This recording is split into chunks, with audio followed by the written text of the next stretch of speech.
नमः कमलनाभाय नमस्ते जलसायिने नमस्ते केशवानन्त वासुदेव नमोस्तुते नमोस्तुनन्ताय सहस्रमूर्तये सहस्रपादाक्षिशिरोरुबाहवे सहस्रनाम्ने पुरुषाय शाश्वते सहस्रकोटिर्युगधारिणे नमः। श्रीमद्भागवतं पुराणतिलकं यद्वैष्णवानां धनं यस्मिन् पारमहंसमेव ममलं ज्ञानं परं गीयते यत्र ज्ञानविरागभक्तिसहितं नैष्कर्म्यमाविष्कृतं तच्छृण्वन् प्रपठन् विचारणपरो भक्त्या विमुच्ये नरः। भगवते श्रीपुराणपुरुषोत्तमाय नमः। सुखरूपप्रबोधज्ञ सर्वशास्त्रविशारद एतत्कथाप्रकाशेन मदज्ञानं विनाशय। भगवते श्रीव्यासनन्दनाय नमः। श्रीसुखदेवाय नमः। प्रार्थनापूर्वकं नमस्करोमि।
हरिः ओम्।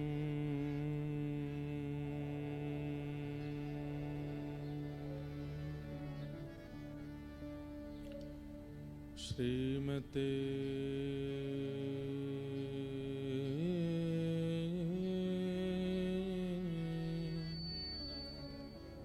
रामानुजाय नमः। ध्येयं सदा परिभवग्नमविष्टदोहम् तीर्थास्पदं शिवविरञ्चनुतं शरण्यम् भृत्यार्थिहं प्रणतपालभवाब्धिपोतम् वन्दे महापुरुषते चरणारविन्दम्।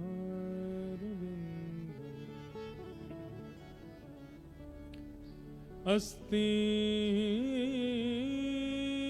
स्वस्तरुणीकराग्रविगलत् कल्पप्रसूनाप्लुतम् वस्तु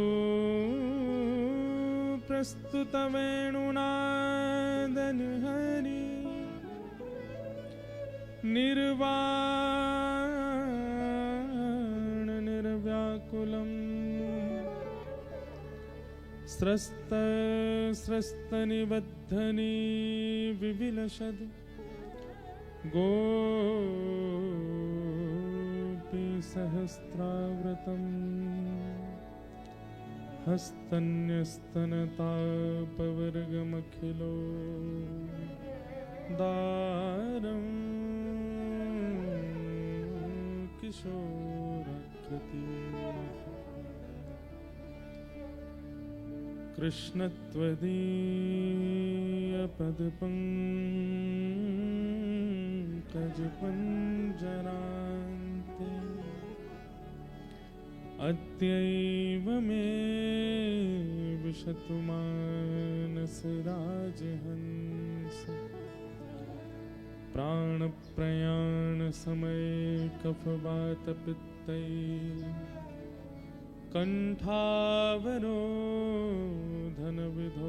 स्मरणं कुतस्ते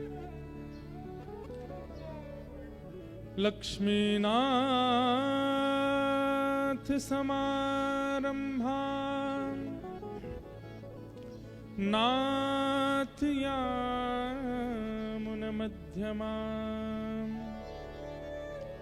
अस्मदाचार्यपर्यन्तां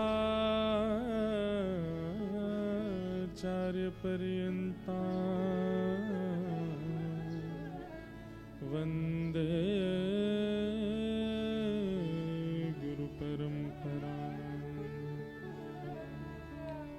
जय जय श्री राधारमण जय जय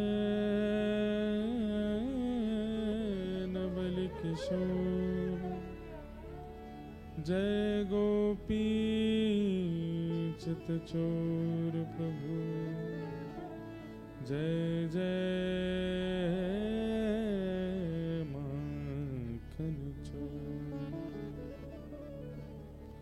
अवधूत चिंतन श्री गुरुदेव दत्त।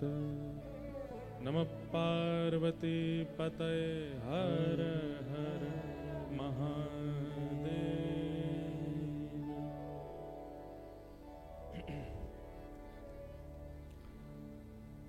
परमानंद ठाकुर जी की परम कृपा से श्री दत्त धाम नासिक में माँ गोदावरी जी के तट पर त्र्यंबकेश्वर भगवान की छत्र छाया में हमारे परम वंदनीय परम पूजनीय प्रातः स्मरणीय जिनकी कृपा दृष्टि से दास को बहुत कुछ अपने भक्ति मार्ग में प्राप्त होता है, ऐसे हमारे पूज्य श्री दत्त दास जी महाराज को बारंबार प्रणाम। मंच पर विराजमान हमारे चारों आचार्य चारों गुरुजनों को बारंबार वंदन एवं दत्त धाम के समस्त परिकर को मेरा दिगंबरा।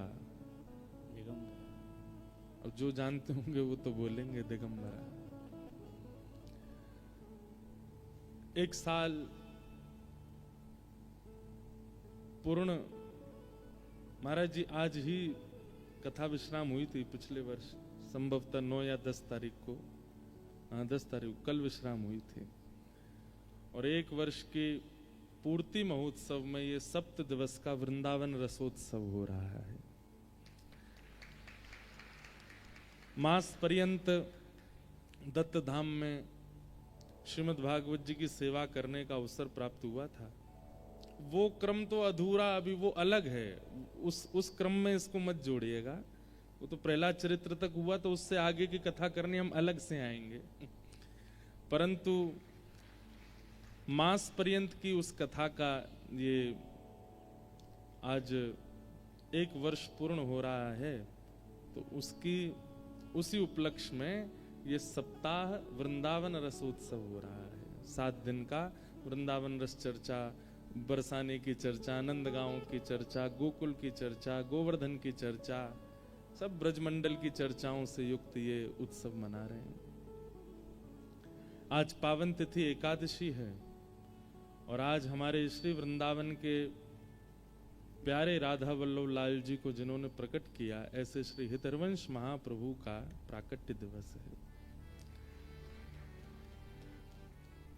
श्री राधा वल्लभ लाल जी महाराज जी महादेव के ठाकुर जी हैं।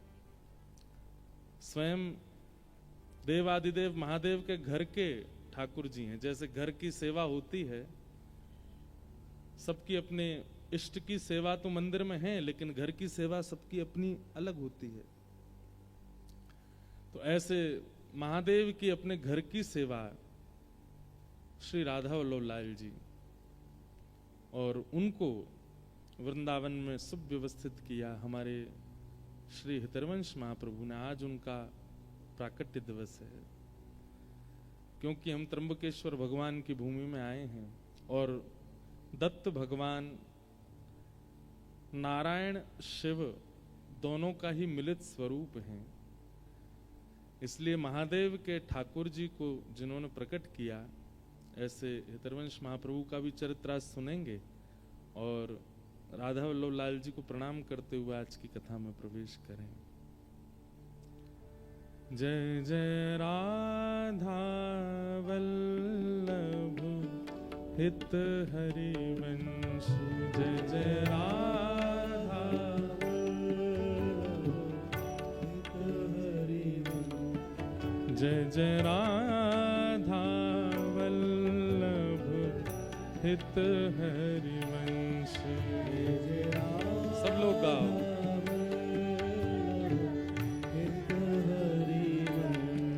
जय जय श्री वृंदावन श्री बनचंद्र, जय जय श्री वृंदावन श्री बनचंद्र, जय जय श्री वृंदावन श्री बनचंद्र, जय जय श्री वृंदावन श्री बनचंद्र, जय जय राधा वल्लभ प्यारो हरि वंश, जय जय राधा वल्लभ प्यारो हरि वंश, जय जय राधा वल्लभ प्यारो हरि वंश, जय जय राधा वल्लभ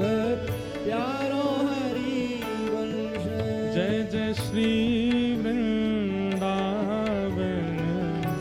श्री बनचंद्र, जय जय श्री वृंदावन श्री बनचंद्र, ओ जय जय श्री वृंदावन श्री बनचंद्र, जय जय श्री वृंदावन श्री बनचंद्र, ओ जय जय राधा वल्लभ प्यारो हरि वंश, जय राधा वल्लभ प्यारो हरि वंश, जय जय राधा वल्लभ हित हरि वंश, जय राधा वल्लभ हित हरि वंश, जय जय राधा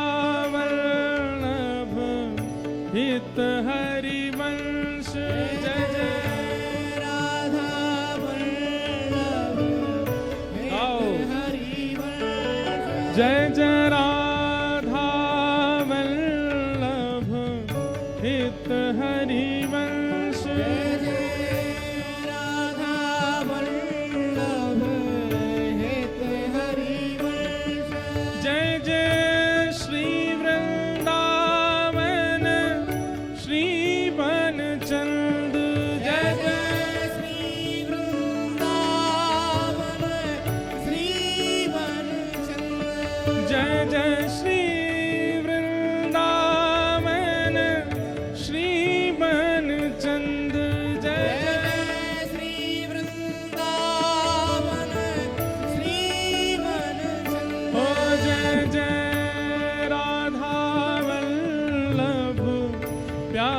हरि वंश जय जय राधा वल्लभ प्यारो हरि वंश जय जय राधा वल्लभ हित हरि वंश जय जय राधा वल्लभ हित हरि वंश जय जय श्री वृंदावन श्री बनचंद्र जय जय श्री वृंदावन श्री वृंदावन हाँ जय जय श्री वृंदावन श्री बनचंद्र जय जय श्री वृंदावन करताल बजा के गाओ भाव से ओ जय जय राधा वल्लभ हित हरि वंश जय जय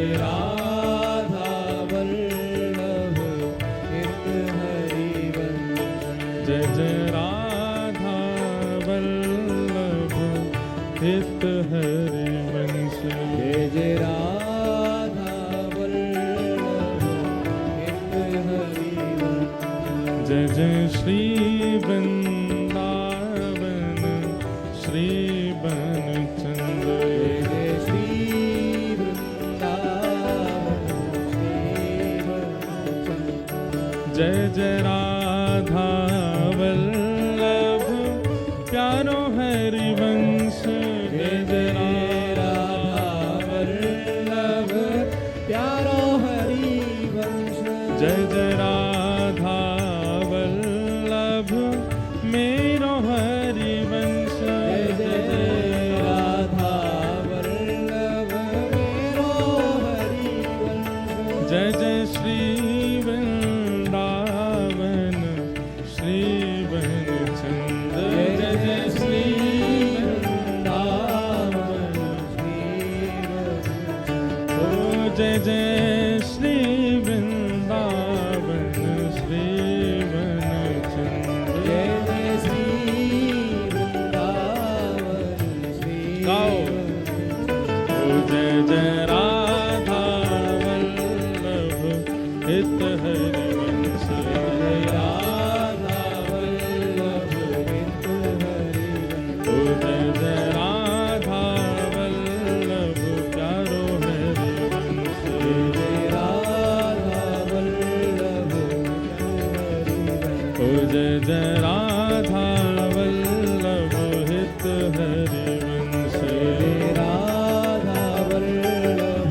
हित हरि वंश ओ जय जय राधा वल्लभ हित हरि वंश जय राधा वल्लभ हित हरि वंश जय जय राधा वल्लभ प्यारो हरि वंश जय राधा वल्लभ प्यारो हरि वंश जय जय श्री वृंदावन श्री बनचंद्र जय जय श्री वृंदावन श्री वंश ओ जय जय श्री वृंदावन श्री बनचंद्र जय जय श्री वृंदावन श्री वंश ओ जय जय राधा वल्लभ प्यारो हरि वंश जय राधा वल्लभ प्यारो हरि वंश ओ जय जय राधा वल्लभ हित हरि वंश जय राधा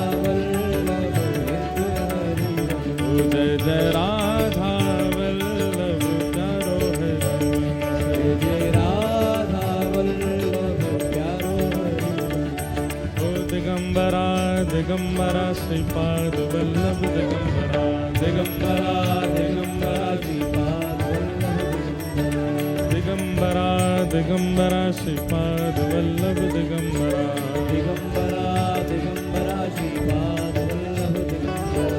दिगंबरा दिगंबरा श्रीपाद वल्लभ दिगंबरा दिगंबरा दिगंबरा श्रीपाद वल्लभ दिगंबरा दिगंबरा दिगंबरा श्रीपाद वल्लभ दिगंबरा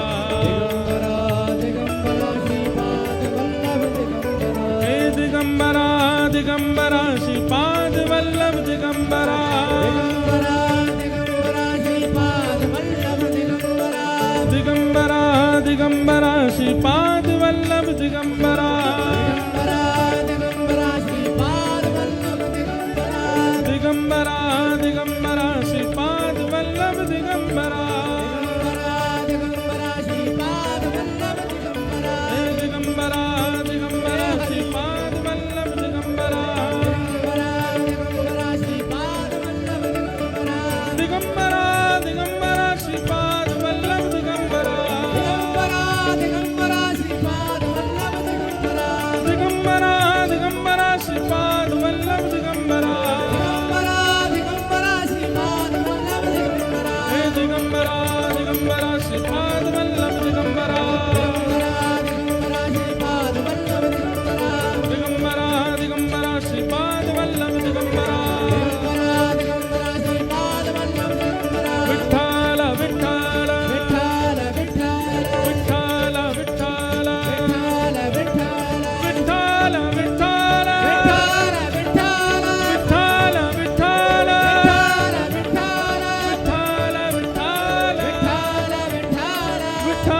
विठ्ठल विठ्ठल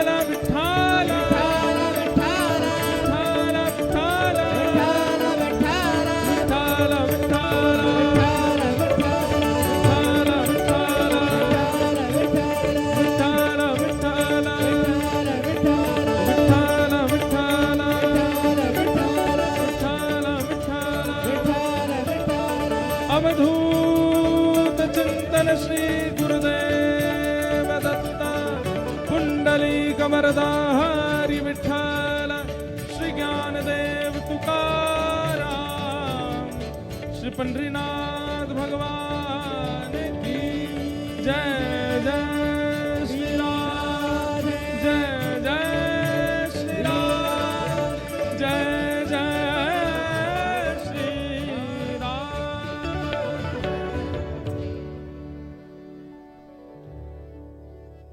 बोलो वृंदावन बिहारी लाल की श्री राधा रमण लाल की श्री राधा वल्लभ लाल की भागवत महापुराण की श्री सुखदेव जी महाराज की श्री परीक्षित जी महाराज की सब संतन की सब भक्तन की सब विप्रन की 84 कोस ब्रजमंडल धाम की गोवर्धन नाथ की गिरिराज धरण की श्याम सुंदर श्री यमुने महारानी की गंगा मैया की गोदावरी मैया की श्री दत्त भगवान की सर्वदेवमयी श्री गौ माता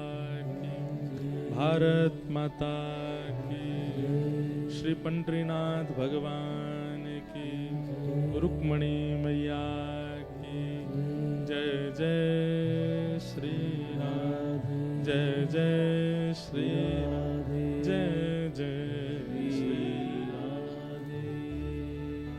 द्वारिकाधीश की प्यारे गिरधर लाल की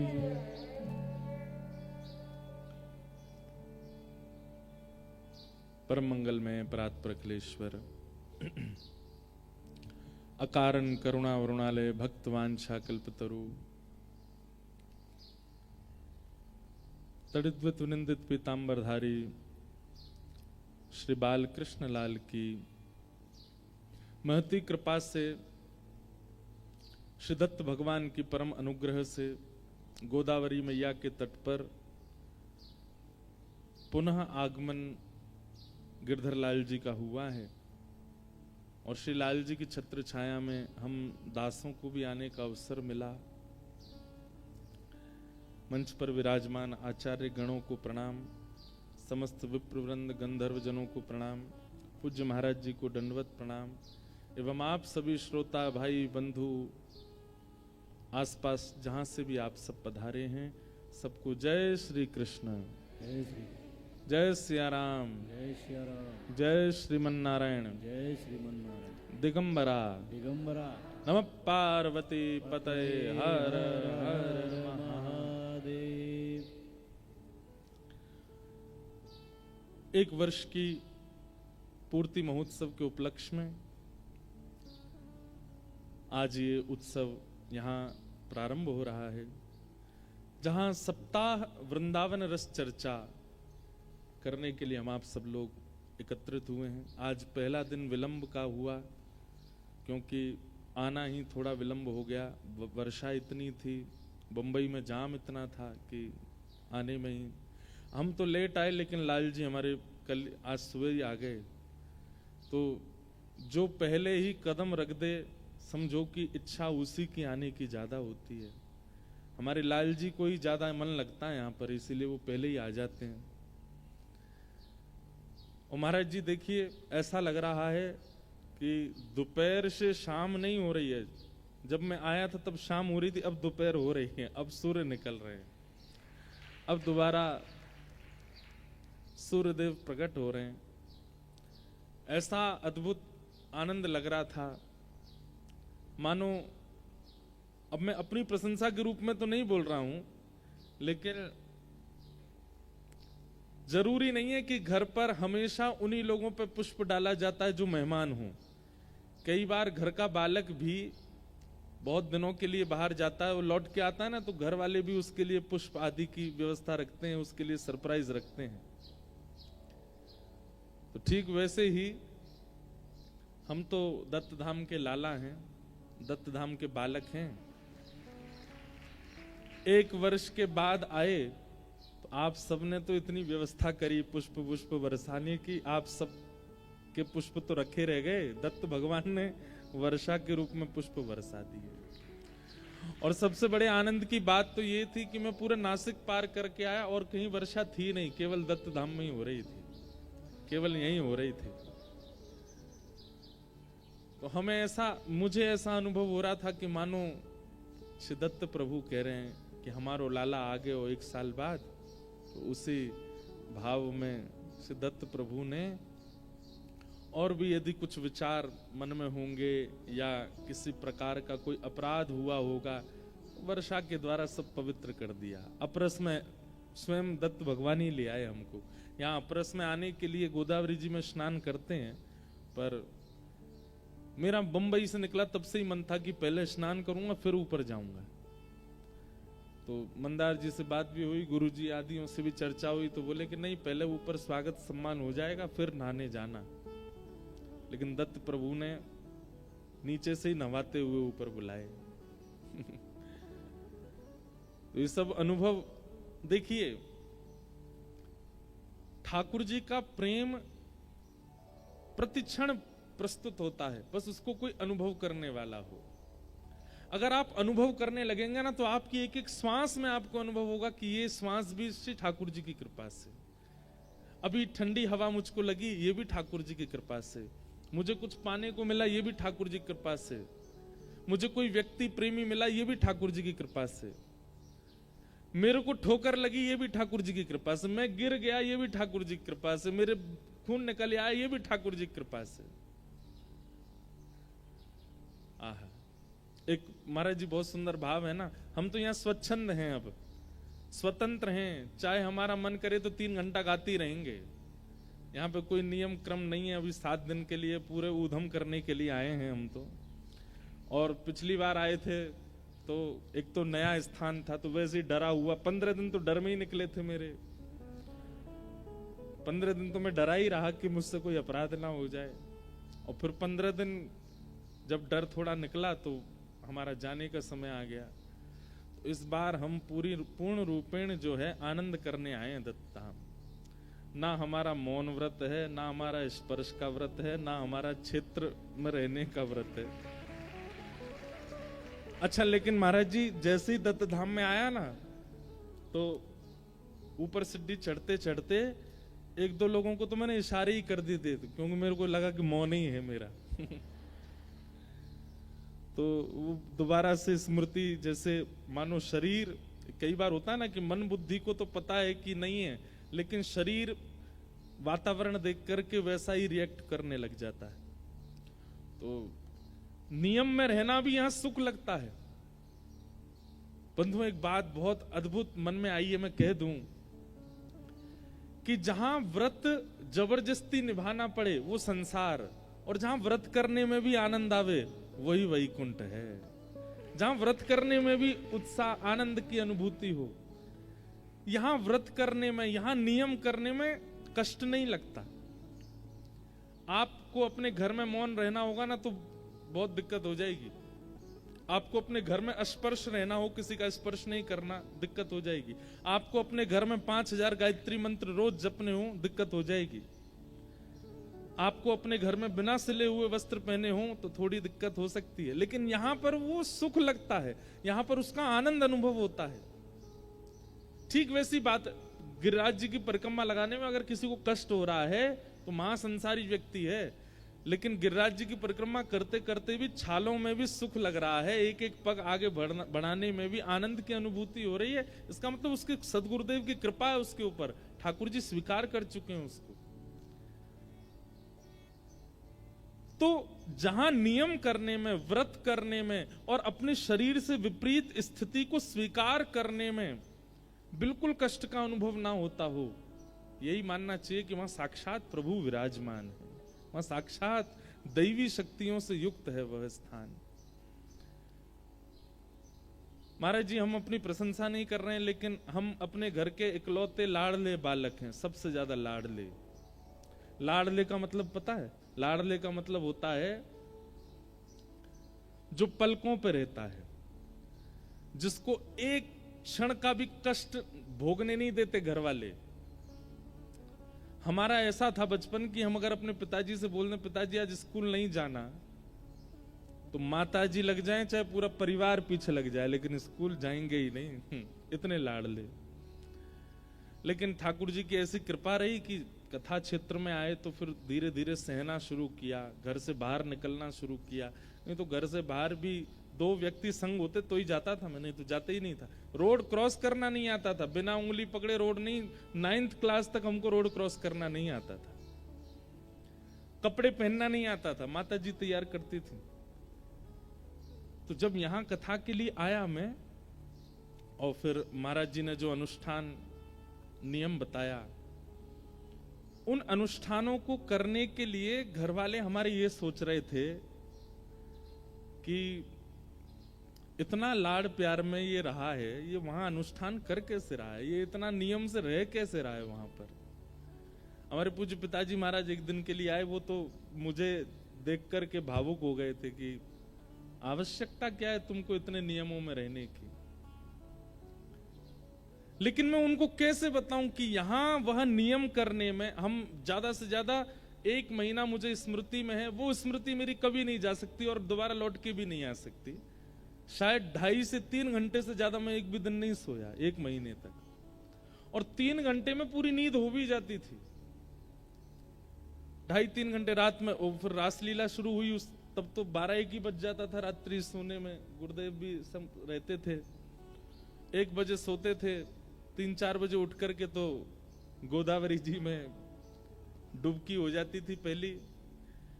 तो इतने नियमों में रहने में मैं कैसे बताऊं घर वालों को कि मुझे बिल्कुल कष्ट नहीं हुआ, मुझे आनंद लग रहा था।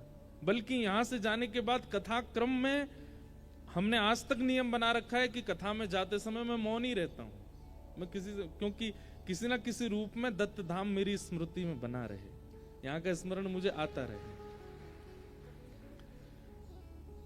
इस बार हम बिना नियम के रहने वाले हैं, लेकिन एक नियम तो यहाँ है ही है कि वस्त्र सिले हुए नहीं पहनने हैं। उसका पालन तो आप लोगों को भी करना है, थोड़ा आपस में रहना है। लेकिन महाराज जी एक ये वाला अनुष्ठान ऐसे करें कि व्यास जी बिना नियम के श्रोताओं के सबके नियम बना दो।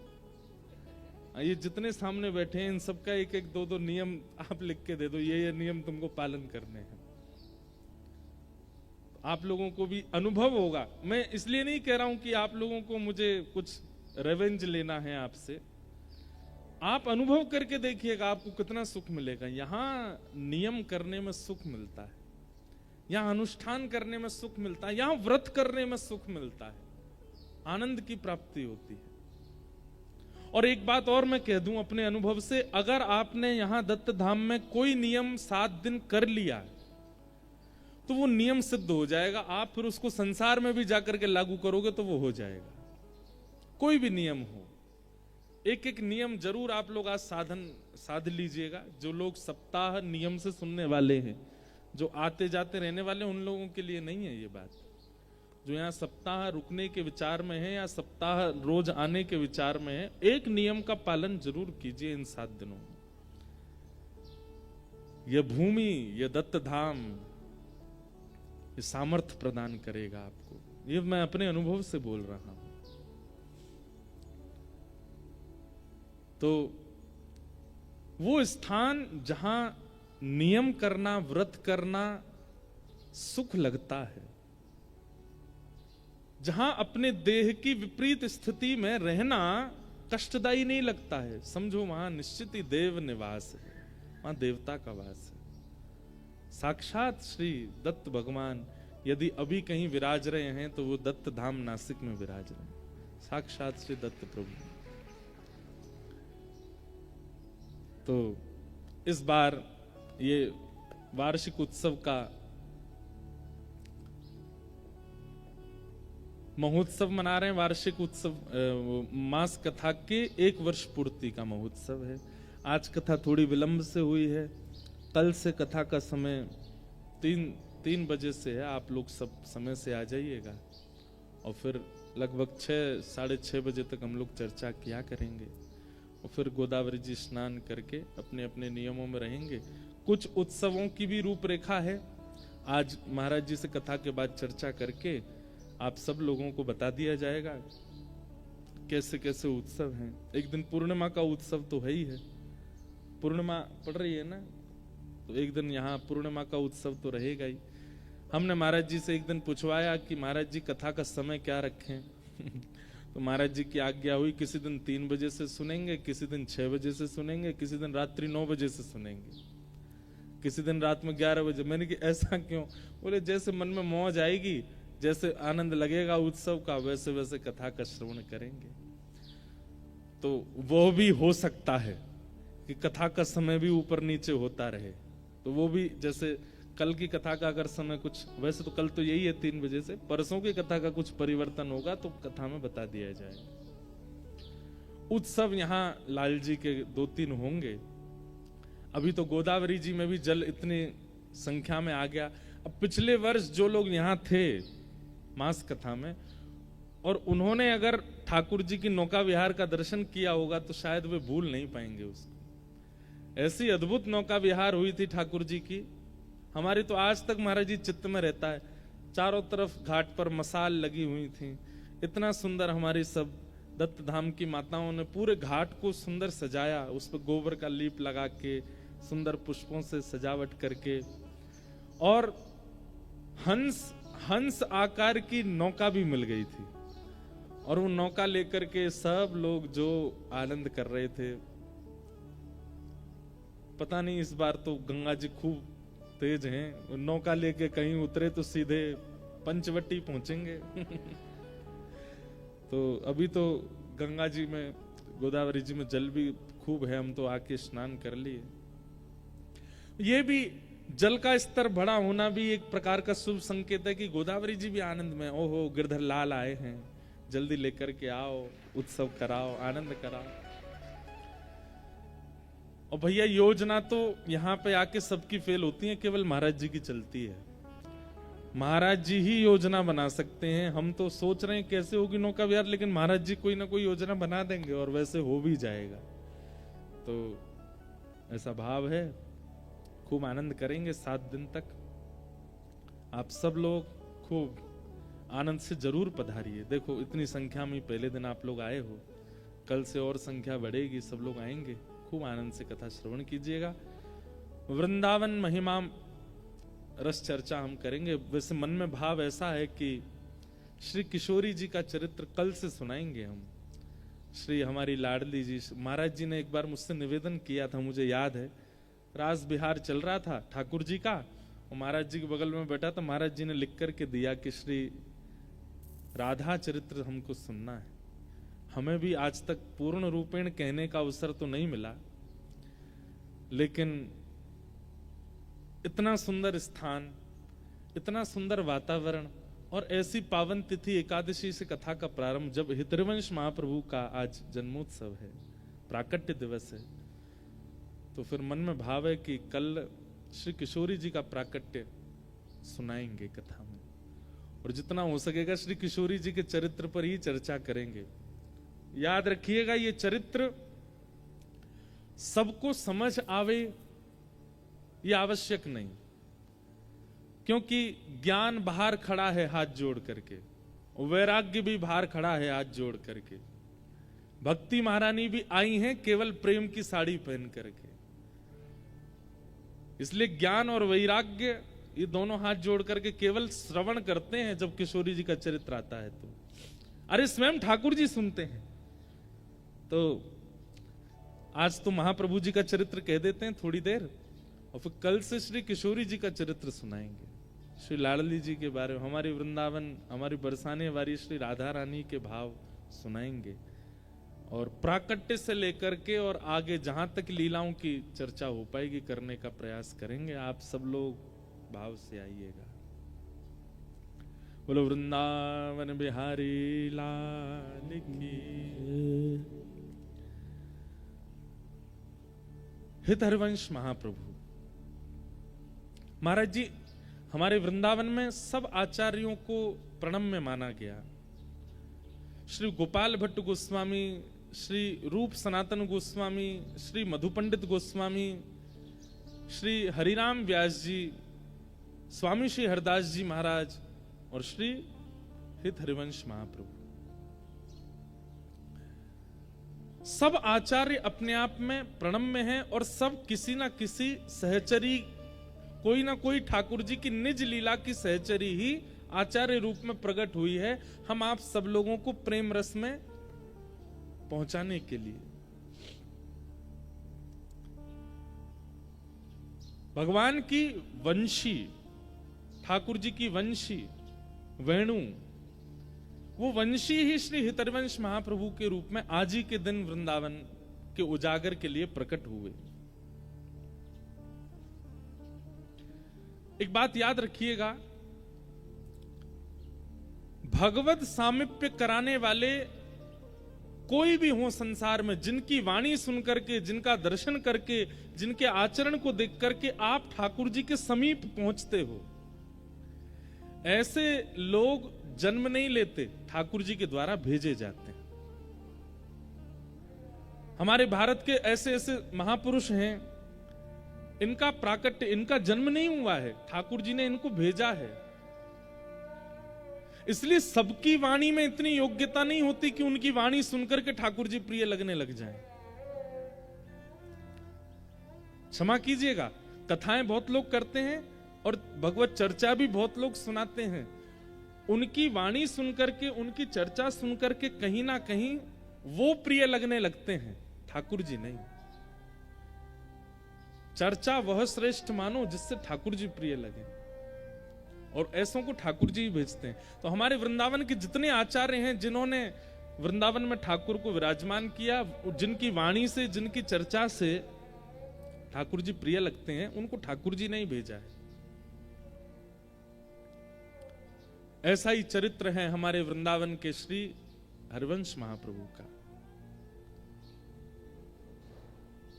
हरिवंश, एक बात कहें महाराज जी, हमारे वृंदावन में जय श्री कृष्ण और राधे राधे इन शब्दों का प्रयोग कहीं ना कहीं वे लोग करते हैं जो बाहर से आए हैं। बाकी वृंदावनी जो हैं, जो प्रॉपर वृंदावन के निवासी हैं, या फिर जो वृंदावन के रस में उन्मुक्त हो चुके हैं, वो राधे राधे कम बोलते हैं। ऐसा नहीं है बोलते नहीं है, जय श्री कृष्ण कम बोलते हैं, वे ज्यादातर अपने अपने आचार्यों का नाम लेकर के जय जयकार करें। जैसे आप कभी हरिदासियों से मिलेंगे तो वे कहेंगे श्री हरिदास, कुंज बिहारी श्री हरिदास। ऐसे ही आप हरिवंशियों से मिलेंगे तो वे राधे राधे नहीं बोलेंगे, श्री हरिवंश, श्री हरिवंश। ऐसे ही आप गौड़ियाओं से मिलेंगे तो हरि बोल, सब हरि बोल बोलेंगे। राधे राधे और जय श्री कृष्ण तो अधिकतर बाहर के लोग जो आते हैं ना वही बोलते हैं, और उनसे मिलने का इतना सौभाग्य मिलता है वृंदावन वालों को, इसलिए वृंदावन वाले भी बोलते हैं। लेकिन मूल रूप से तो आचार्यों का नाम बोलते हैं, और इन आचार्यों का नाम सामान्य नहीं है, हरिवंश। अब अगर आप हरिवंश बोलते हैं तो हरिवंश बोलते ही कितनों का नाम उच्चारण होता है, ध्यान से सुनिएगा। ह र व श, ये 4 शब्द हैं। तो जैसे आप हरिवंश बोलते हैं तो ह मुख से निकलते ही हरि, हरि स्मरण होता है।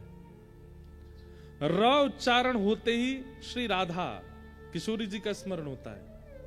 व उच्चारण होते ही वृंदावन का स्मरण होता है, और श उच्चारण होते ही सखियों का स्मरण होता है। हरिवंश, हरि, राधा, वृंदावन और सहचरी, सखियां। एक बात याद रखिएगा, अगले 7 दिनों के लिए चेतावनी है। लाला नेक धीमो, नेक धीमो। सखियों की और सखियां, गोपियां, मंजरियां, ये 3 शब्द आपको बहुत सुनने को मिलेंगे अगले 7 दिन तक। सखियां, गोपियां और मंजरियां, ये कौन है? ये यही वृंदावन के रूप को प्रकट करती हैं। जैसे श्री ललिता जी, विशाखा जी, इंदुलेखा जी, चित्रा जी, ये सब सखियां हैं ठाकुर जी की। तो ये सखियों की चर्चाएं भी आएंगी, मंजरियों की चर्चाएं आएंगी, गोपियों की चर्चाएं आएंगी। उनको बड़े भाव से सुनिएगा और उनको स्त्री मान करके बिल्कुल मत देखिएगा। वे ही आचार्य हैं, इन्हीं की कृपा से ही प्राप्त होगा। इसलिए हरि, राधा, वृंदावन और सहचरी, हरिवंश। श्री हितरिवंश महाप्रभु, उनका आज प्रादुर्भाव दिवस है।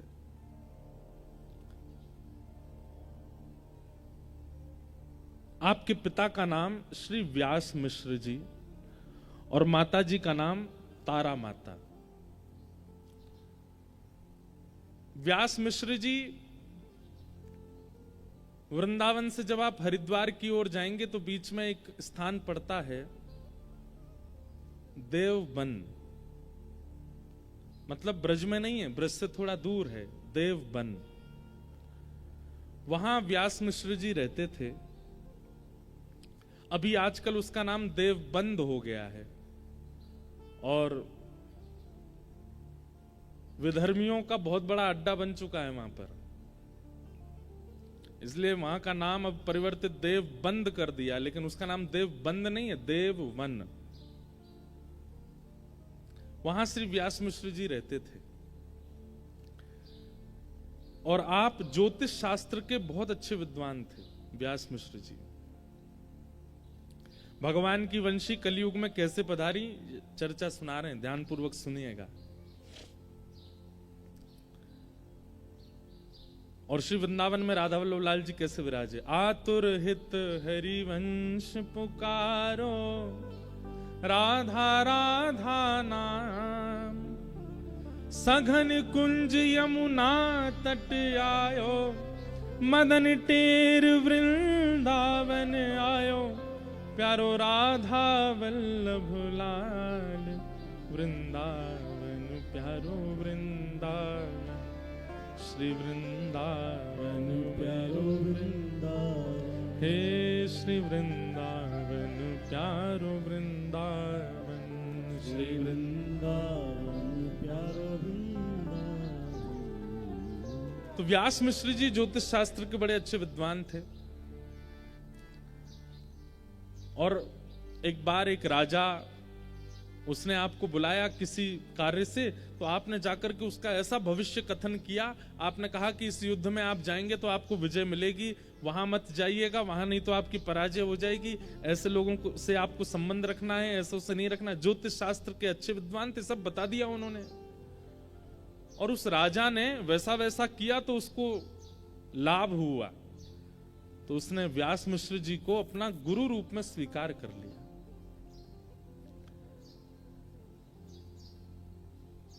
सब कुछ है जीवन में, प्रतिष्ठा मिल गई, लेकिन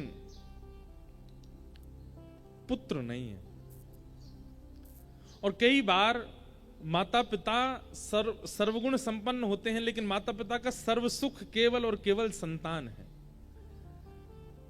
पहले तो इच्छा होती है ब्याह हो जाए, और ब्याह होने के बाद में बस एक ही इच्छा रह जाती है दोनों माता पिता की कि एक श्रेष्ठ संतान की प्राप्ति हो जाए। व्यास मिश्र जी और तारा माता दोनों कहीं ना कहीं थोड़े से विचलित रहते थे कि कोई संतान नहीं है। तो करें क्या? तो कई बार अभावग्रस्त जीवन जब होता है तो हर व्यक्ति से कोई ना कोई उम्मीद लगने लगती है। बहुत ध्यान से सुनिएगा, जब जीवन में अभाव का अनुभव होता है ना, तो फिर हर किसी से उम्मीद होती है कि हमारे अभाव की पूर्ति ये कर दें। और उसमें भी अगर कोई वैष्णव दिख जाए, कोई संत दिख जाए, कोई महापुरुष दिख जाए, तो उनसे तो उम्मीद लाख गुना ज्यादा हो जाती है।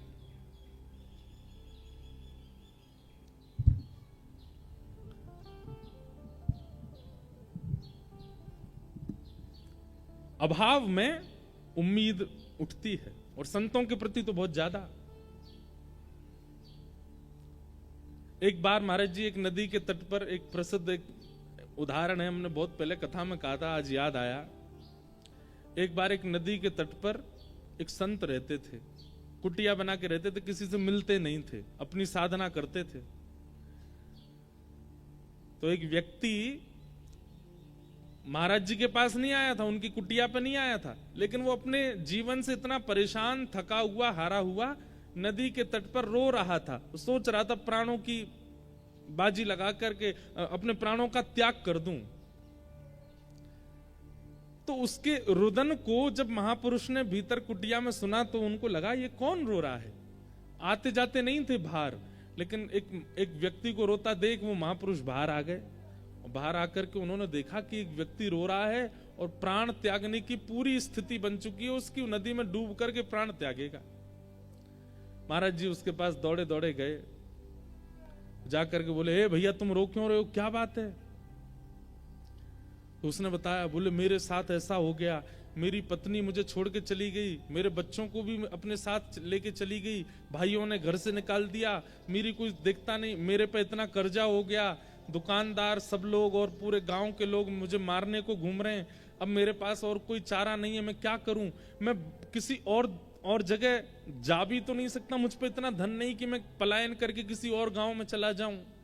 अब मेरे पे एक ही तरीका है कि मैं प्राण त्याग दूं। और वो संत जो थे, उन्होंने इतने दुख कभी सुने ही नहीं थे। वो तो इतने, अरे राम राम राम, ये सब हो रहा है तुम्हारे साथ? बोले हाँ।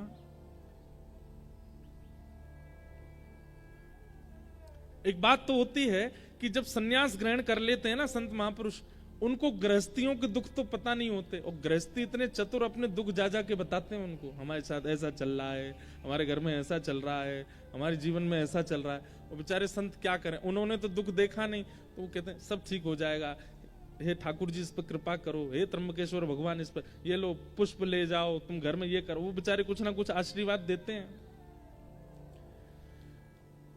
रोता हुआ देखा उसको व्यक्ति को, तो महाराज जी बोले, भाई तुम बिल्कुल चिंता मत करो, तुम्हारा रोना मुझसे देखा नहीं जा रहा, तुम इतने कष्ट में हो, इतनी पीड़ा में हो, मुझे लगता है संसार में इतनी पीड़ा और किसी को नहीं होगी जितनी तुमको है। बोले वाले महात्मा बेचारे। तो उन्होंने क्या किया, अपनी जटा में से एक बाल तोड़ लिया, वो तोड़ के निकाल के उसको दिया, बोले ये लो रखो। हमने अपने जीवन में जितना तप किया, जितना भजन किया, जितना साधन व्रत आदि सब किया ना, उन सबका हम थोड़ा सा अंश तुमको दे रहे हैं, इसको जाकर के अपने घर में किसी तिजोरी में या डिबिया में इसको रख देना चुपचाप, और सुनो, किसी को बताना मत, इसको ले जाकर के रखो, कल से ही तुम्हारे दिन ठीक होने लग जाएंगे। बोला महाराज जी पक्का ठीक हो जाएंगे? बोले हो जाएंगे ठीक, लेकिन शर्त है किसी से कहना नहीं और दोबारा यहां आना नहीं। तुम मुझे नहीं जानते, मैं तुमको नहीं जानता, इसको ले जाओ तो सब ठीक हो जाएगा। आत्महत्या करने की तो सोचना भी मत। चला गया। उसने जाकर के वो एक डिब्बी में रखा, अपनी अलमारी में जैसी रखा, संत के भजन का बल, अगले दिन से ही उसका काम जो था वो सुधरने लगा। धीरे धीरे उसकी सब सारे कर्जे पूरे होने लगे, पता नहीं कहां से धन आने लगा। जब देखा पत्नी ने कि पति सुधर गया, सब कुछ ठीक हो, तो पत्नी भी आ गई, बच्चों को भी ले आई। धीरे धीरे इतना सब कुछ बढ़िया हो गया कि उसने अपना छोटा घर तो छोड़कर बगल वाली जमीन पर बड़ा घर बना लिया।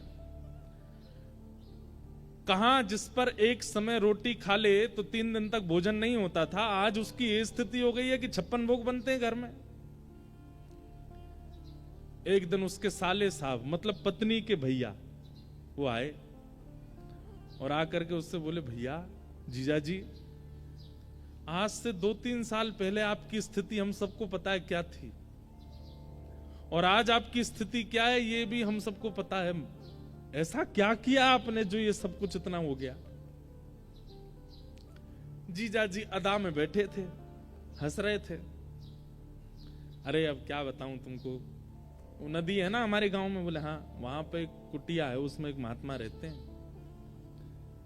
उन्होंने अपने अंग का बाल तोड़ करके मुझको दे दिया, और वही मैंने अपनी तिजोरी में रख लिया, उसी से सब कृपा हो रही है।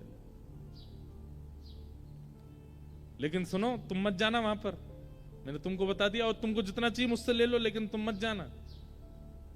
लेकिन किसी व्यक्ति को पता चल जाए कि भाई बिना कुछ किए, बिना जॉब किए, परिश्रम किए, किसी के बाल रखने मात्र से काम बनना है, कौन नहीं जाएगा? और आजकल के लोग तो ऐसे पे ही विश्वास करते हैं। और वो जो साला था वो पहुंच गया महाराज जी कुटिया पर रात में, और बाहर जाकर के पीट पीट के रोने लगा कुटिया। कोई संत बेचारे निकल के, अरे भैया तुम रो क्यों रहे हो, क्या हो गया, इतनी पीड़ा? संत हृदय नवनीत समाना, मक्खन जो होता है ना वो स्वयं नहीं पिघलता, लेकिन किसी बर्तन को गर्म करके मक्खन के पास रख दो तो मक्खन पिघलने लग जाता। ऐसे संत होते हैं, वो अपने ताप से नहीं पिघलते, दूसरे का ताप देख नहीं पाते। क्या बात है, तुम क्यों रो रहे हो? बोले ऐसे ऐसे मेरे तो कष्ट आ गया है, और भगवान आप मुझे अपना बाल दे दो। महात्मा बोले, इसको किसने बताया? महात्मा भीतर कुटिया में चले गए। बोले मैं प्राण त्याग दूंगा बाहर ही, या तो मुझे बाल दीजिए, नहीं तो मैं अपनी आत्महत्या कर लूंगा, यहीं पर अपना शव घेर दूंगा। महात्मा बेचारे आए, बोले भैया यार तुम ऐसे मत करो। बोले नहीं, अपना बाल दे दीजिए बस। महात्मा ने एक जटा तोड़ के उसको दे दी। उसका भी दिन सुधरने लगा। उसने अपने 4-5 मित्रों को बता दिया, 4-5 मित्रों ने रिश्तेदारों को बता दिया, रिश्तेदारों ने गांव के गांव को बता दिया। अब तो ये स्थिति हो गई कि महाराज जी के पूरी कुटिया चारों तरफ से लोगों ने घेर ली। ना महाराज जी का भजन बन पा रहा था, ना आश्रम, सब बस खटखटा में बाल दे दो। महाराज जी बोले भैया ये क्या तरीका। एक दिन महाराज जी सोचे रात हो गई है, अब मैं भाग जाता हूं। जैसे ही कुटिया से बाहर निकले तो क्या देखा, सब नदी किनारे ही सो रहे थे। अरे महाराज जी आ गए, महाराज जी आ गए, आओ आओ आओ। सब ने घेर लिया। पहले तो मांगने लगे, और जब बेचारे महाराज जी बहुत परेशान हो गए, एक आध रोआ तोड़ के दे दिया उन्होंने, और इतनी संख्या में भीड़ आ गई तो बेचारे महाराज जी जान बचा के भागे। लोगों ने घेर लिया और एक एक बाल स्वयं ही नोच के चले गए। बेचारे वो महात्मा बोले कितना बड़ा घनघोर अपराध हो गया हमसे कि एक को दे दिया, वो सब उसके पीछे।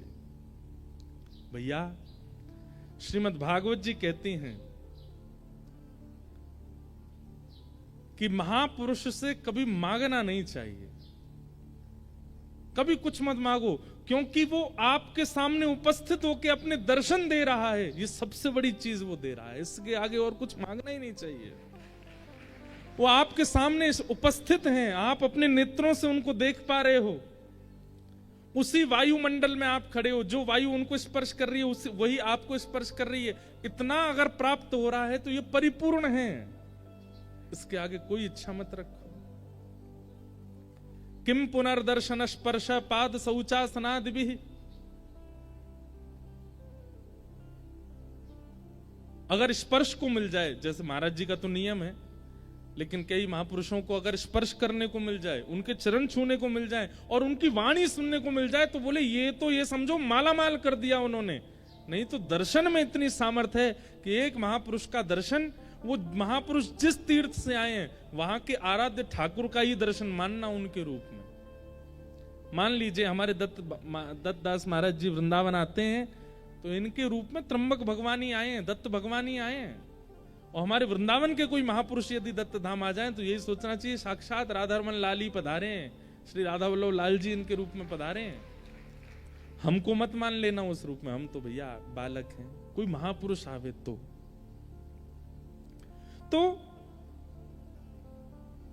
जब अभावग्रस्त जीवन होता है ना, तो सबसे उम्मीद होती है कि हमें कुछ मिले। व्यास मिश्र जी ने सब कुछ देखा जीवन में, लेकिन संतान नहीं थी। तो व्यास मिश्र जी के ही बड़े भैया थे नरसिंह आश्रम जी, वे सन्यास ग्रहण कर चुके थे और सन्यास आश्रम में रहते थे। एक दिन उनका आगमन देववन में हुआ तो व्यास मिश्र जी प्रणाम करने के लिए गए, तो अपने छोटे भाई को, पूर्व आश्रम के छोटे भाई को देख करके नरसिंह आश्रम जी बोले, कहो व्यास जी कैसे हो? ठीक है भैया, आपकी सब कृपा है। बोले तुम्हारे मुखमंडल से ऐसा लगता है कि तुम बहुत चिंता में हो, क्या बात है, बहुत पीड़ा में लग रहे हो? तो व्यास मिश्र जी बोले, पीड़ा तो कुछ नहीं है, बस संतान नहीं है। तो नरसिंह आश्रम जी बोले, भैया ये तो प्रारब्ध है, भाग्य में होगा तो मिलेगा, तुम्हारे भाग्य में नहीं होगा तो फिर तुम दोनों पति पत्नी मिलकर भजन करो ठाकुर जी का। भाग्य पर विश्वास रखो, होगा तो मिलेगा, नहीं तो कोई बात नहीं। तो ये बात सुनकर के व्यास मिश्र जी के बगल में बैठी हुई उनकी पत्नी तारा जी, मतलब हरिवंश महाप्रभु की माता जी, वो बोल पड़ी। वो क्या बोली? वैसे तो संकोच करती थी, ये हमारे जेठ जी हैं, भले ही सन्यास में हैं, लेकिन हैं तो बड़े भैया हमारे पति के, संकोच करती थी, लेकिन आज बोल पड़ी कि अगर भाग्य पर ही निर्भर रहना है तो आप जैसे महापुरुषों के दर्शन का लाभ क्या होगा? यदि जीवन में भाग्य ही सर्वोपरि होता है, भाग्य ही सर्वाधान होता है, तो आप जैसे महापुरुषों के दर्शन, प्रवचन और स्पर्श से हम लोगों को प्राप्त क्या होता है? यदि भाग्य पर ही निर्भर रहना है तो सत्संग करना छोड़ देते हैं, महापुरुषों का दर्शन छोड़ देते हैं, कथा वार्ताएं सुनना छोड़ देते हैं, भाग्य में जो है वो मिलेगा। ये बात नरसिंह आश्रम जी के हृदय को स्पर्श कर गई कि बात तो सही है कि अगर भाग्य से ही सब मिलना होगा तो संत दर्शन का प्रभाव क्या है, संत दर्शन का लाभ क्या है? नरसिंह आश्रम जी बोले, तुम चिंता मत करो, मैं कुछ प्रार्थना करता हूं ठाकुर जी से। और आप इतने दिव्य थे कि एकांत में वन में जाकर के आपने ठाकुर जी से प्रार्थना की, और जैसे ही नेत्र बंद करके ठाकुर जी से आराधन करने लगे तो और दिन तो ठाकुर जी का श्री विग्रह दिखाई देता था, और दिन तो ठाकुर जी के वैकुंठनाथ पति के दर्शन होते थे, पर आज ठाकुर जी की वंशी दिखने लगी। और तभी मानो जैसे ठाकुर जी ने आज्ञा की हो कि हमारे प्रेम रस के उत्थान के लिए हमारी वंशी ही अवतार ग्रहण करेगी, और वह अवतार आपके छोटे भाई व्यास मिश्र के यहां ही पुत्र रूप धारण करके आएंगे, आप आज्ञा कर दो। नरसिंह आश्रम जी लौट करके आए और आकर के व्यास मिश्र जी से कहा, आप चिंता मत करो, ठाकुर जी ने मुझे आश्वासन किया है कि आपके घर भगवत भक्ति का प्रचार करने वाले एक बालक का जन्म होगा। अब बस प्रतीक्षा करो उस शुभ घड़ी की कि कब वह अनुग्रह होगा। और वह घड़ी आई कि तारा मैया के कुक्षी में एक बालक आ गए। अच्छा, अब इसका इतना सुंदर अनुभव बताते हैं व्यास जी के हमारे हरिराम श्री हितरवंश महाप्रभु जी की वाणी में कि तारा मैया अभी तक वृंदावन नहीं गई थी, आज तक उन्होंने वृंदावन नहीं देखा था। लेकिन हरिवंश महाप्रभु जैसे ही गर्भ में आए तो रात्रि को मैया जैसे ही सोती हैं तो जैसे स्वप्न आते हैं ना लोगों को, उनको स्वप्न में यमुना जी का दर्शन होता था, स्वप्न में गिरिराज जी का दर्शन होता था, स्वप्न में लता गुल्म पत्रों का दर्शन होता था, स्वप्न में सघन कुंजों का दर्शन होता था, स्वप्न में कभी वीणा सुनाई देती थी, कभी मुरली सुनाई देती थी, कभी कभी मानो जैसे असंख्य गोपियां नृत्य कर रही हैं। गोपियों का मुख नहीं दिख रहा है, गोपियों के वस्त्र नहीं दिख रहे हैं, पर उनके नूपुरों की आवाज आती थी। कभी कभी रात्रि स्वप्न में अचानक से मोगरे की सुगंधी, गुलाब की सुगंधी, चंदन की सुगंधी आने लगती थी।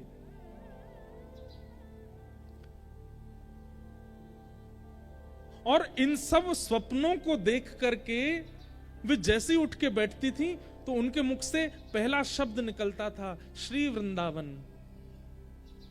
व्यास मिश्र जी उठ के बैठ जाते, क्या हुआ देवी? बोले पता नहीं, सघन वन दिखाई देता है, कलकल करती नदी दिखाई देती है, वेणु की ध्वनि सुनाई देती है, चंदन की सुगंधी आती है, नूपुरों की ध्वनि सुनाई देती है। मतलब वृंदावन का जितना रूप है बिना वृंदावन गए उनको अनुभव होने लग जाता था। महाराज जी, वृंदावन अचल नहीं है, सचल है। अगर कृपा हुई ना तो इन 7 दिनों में यहां श्रवण करने वाले श्रोताओं को भी दत्त धाम में वृंदावन का अनुभव होने लग जाएगा। श्री गोदावरी जी में यमुना जी दिखने लग जाएंगी, यहां के आसपास के वन्य क्षेत्र में गिरिराज जी का दर्शन हो जाएगा, और ज्यादा नहीं कहूं तो श्री दत्त भगवान में हमारे बिहारी जी दिखने लग जाएंगे। अगर वृंदावन पूर्ण रूपेण आपके चित्त में वायु से, प्रकाश से, वाणी से प्रविष्ट हो गया तो आप जहां बैठे हो वहीं वृंदावन प्रकट होने लग जाएगा। वृंदावन अचल कोई स्थान नहीं है, सचल है वृंदावन। और इस बात का प्रमाण व्यास मिश्र जी की पत्नी तारा मैया, श्री हितरवंश महाप्रभु की माता जी, उनको वृंदावन का अनुभव होने लगा। और इसका प्रमाण आप कहेंगे कि इतनी प्राचीन कथा सुना रहे हो महाराज जी, अब किसी को नहीं हुआ होगा। अरे अभी कुछ वर्षों पूर्व इस भारत भूमि को सौभाग्य प्राप्त हुआ राधा बाबा महाराज, जो कि गोरखपुर में विराजते थे। गीता प्रेस की स्थापना करने वाले पूज्य श्री भाई जी और श्री राधा बाबा महाराज दोनों एक दूसरे के संग विराजते थे गोरखपुर में। तो जिन श्री राधा बाबा महाराज की हम चर्चा कर रहे हैं वे कभी वृंदावन आए ही नहीं महाराज जी, कभी वृंदावन नहीं गए। लेकिन वृंदावन की एक एक वस्तु का वर्णन उन्होंने अपनी ग्रंथों में किया। वृंदावन की रज की महिमा, वृंदावन की यमुना जी की महिमा, ब्रजवासियों की महिमा, वृंदावन के दर्शन की महिमा, वृंदावन के मौसम की महिमा, गिरिराज जी की महिमा, परिक्रमा की महिमा, वृक्षों की महिमा, कुंज निकुंजों की महिमा। अरे कहां तक कहें, वे गोरखपुर में बैठे बैठे पूरे वृंदावन का नक्शा बना देते थे और कहते थे यहां पे ये मंदिर है, यहां पे ऐसा है, यहां पे ऐसा। कभी वृंदावन नहीं आए। किसी ने उनसे कहा बाबा आप वृंदावन क्यों नहीं जाते? बोले मैं अगर वृंदावन गए हो तो वापस नहीं आ पाऊंगा, इसलिए वृंदावन गए ही नहीं। वृंदावन सचल है, अचल नहीं है। और वृंदावन कोई स्थान नहीं है, वृंदावन कोई गांव नहीं है, वृंदावन कोई भूमि नहीं है। श्री राधा कृष्ण दोनों का प्रेम हृदय ही श्री वृंदावन है, वो विचरण करता रहता है। अनेक कथाओं का, अनेक अनुष्ठानों का अनेक फल होता है। आप गायत्री अनुष्ठान करेंगे उसका फल अलग है, भागवत कथा सुनेंगे उसका फल अलग है, यहां रह करके आप पुरुषण करेंगे उसका फल अलग है। लेकिन 7 दिन तक वृंदावन रस चर्चा का केवल एक ही फल है, चित्त में प्रेम का उद्दीपन होना, प्रेम प्रकट होना, क्योंकि वृंदावन केवल प्रेम देता है और कुछ नहीं। तारा मैया को उस प्रेम का अनुभव हो रहा था, मानो जैसे रोम रोम कहता हो, चलो वृंदावन, चलो वृंदावन, चलो वृंदावन।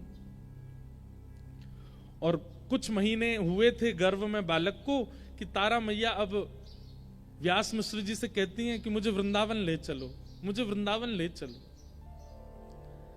उस काल में इतनी व्यवस्थाएं तो थी नहीं। तो एक दिन व्यास मिश्र जी ने योजना बनाई और जो बादशाह जिसके यहाँ व्यास मिश्र जी सब अपनी क्रियाएं करते थे, उसको जाके कहा हमें कुछ दिन का अवकाश दीजिए, पत्नी को लेकर वृंदावन जाना है। तो बादशाह ने कहा हमको आगरा जाना एक जरूरी काम से, आपकी अगर इच्छा हो तो हमारे संग ही निकल चलिए, आपकी पत्नी सगर्भा भी हैं, उनकी उचित व्यवस्था कर देंगे, बढ़िया लोग उनको पालकी में लेके चलेंगे, 2-4 सखियां दासियां भी ले लेंगे तो उनको पीड़ा नहीं होगी। और इस प्रकार श्री व्यास मिश्र जी और तारा मैया पहली बार वृंदावन आए। जैसे ही वृंदावन में प्रवेश किया तो तारा मैया की स्थिति ऐसी है, गर्भ में बालक है, पहले कभी आई नहीं है, लेकिन जैसे ही वृंदावन में प्रवेश करती हैं तो व्यास मिश्र जी को कह रही हैं आगे एक चौक आएगा और वहां चौक से दाहिनी ओर जब देखेंगे ना, बाएं ओर जब देखेंगे ना, तो वहां एक तोता बैठा होगा, आप उससे बोलेंगे राधा, तो वो राधा उच्चारण करेगा। व्यास मिश्र जी भी आश्चर्य में, ये सब इनको पता कैसे है? क्योंकि गर्भ में जो बालक है वो साक्षात वृंदावन के प्रकट करता श्री हितरवंश महाप्रभु, वो वंशी के अवतार हैं, ठाकुर जी की वंशी ही आई है। वो जैसे जैसे पहले से बताने लग जाती हैं, यमुना जी का वर्ण कैसा है, यमुना जी की वायु कैसी है, यमुना जी की सुगंधी कैसी, पहले से ही बता देती हैं।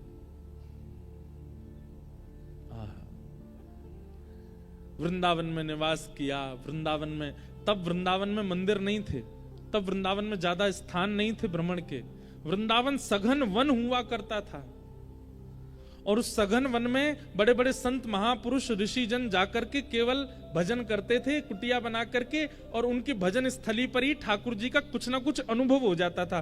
कभी पीतांबरी दिख जाती थी, कभी कोई नूपुर मिल जाता था, कभी कोई कंठ की माला मिल जाती थी, कभी मोरपिच्छ मिल जाता था, ऐसे अनुभव होते थे बस वृंदावन में, और कुछ नहीं है। यमुना जी में स्नान करके शाम का समय हुआ तो व्यास मिश्र जी बोले तारा अब रात्रि का समय है, एकांत सघन वन है, यहां से हमें चलना चाहिए। तो वृंदावन से चलने की बात सुनते ही रोने लग गए कि मैं इसको छोड़ के कैसे जाऊं, यहां तो मेरे प्राण बसते हैं। मानो तारा मैया के मुख से मां नहीं बोलती हैं, उनके गर्भ में बैठे हुए हरिवंश बोलते हैं। लेकिन व्यवस्थाएं वहां थी नहीं कुछ भी रात में रुकने की, तो निकलना पड़ा। मानो ठाकुर जी ने विचार किया कि अगर ये आगरा पहुंच गए, वैसे तो आगरा तक ब्रज की सीमा मानी जाती है, लेकिन फिर भी विचार किया कि ये ब्रज से बाहर ना जाएं, अब ब्रज आए तो ब्रज में ही इस बालक का जन्म हो।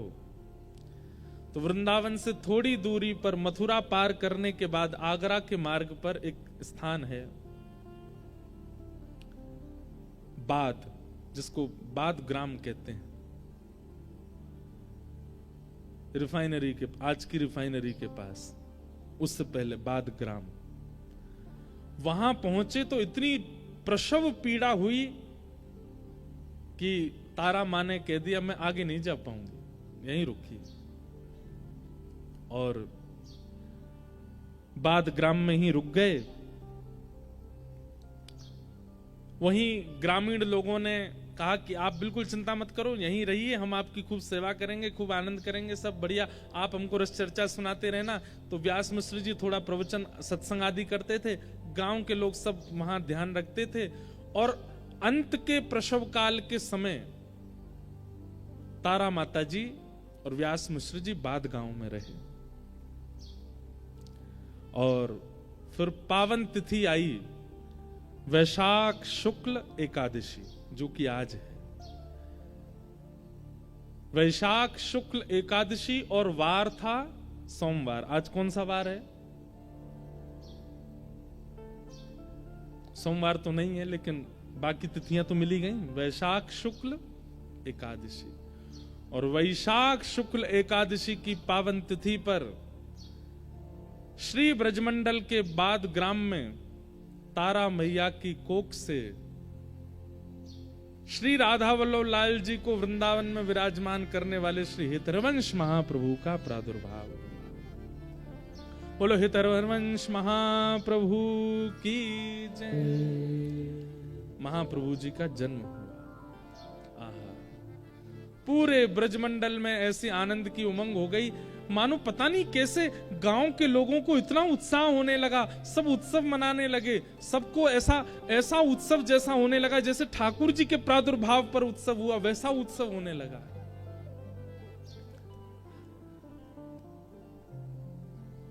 अब मैं देखता हूं मुझ पे कोई महाप्रभु जी के उत्सव की बधाई होगी तो बधाई गायन आज करेंगे। आज महाप्रभु जी की बधाई गाएंगे और कल फिर किशोरी जी के प्रादुर्भाव की बधाई गाएंगे। आज आचार्य प्रकट हो जाएं और फिर कल किशोरी जी प्रकट होंगी। आचार्य की अत्यंत प्रिया श्री किशोरी जी का प्रादुर्भाव करेंगे। तो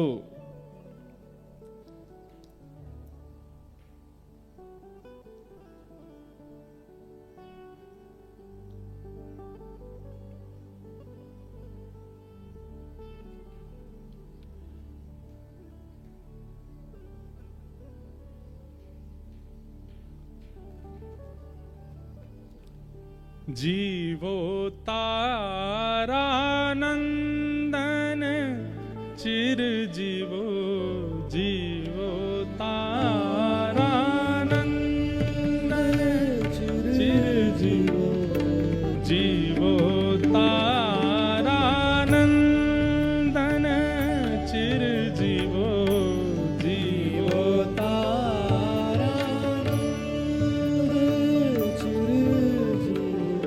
जीवो तारानंदन चिर जीवो, जीवो तारानंदन चिर जीवो। हित सो देत आशीष बधू जन, हित सो देत आशीष बधू जन, भरो परम आनंदन चिर जीवो, भरो परम आनंदन चिर जीवो। हमारा जी ये संयोग नहीं है तो क्या है? सूर्य नारायण आ रहे हैं सीधे मंच पर और ऐसा प्रकाश दे रहे हैं।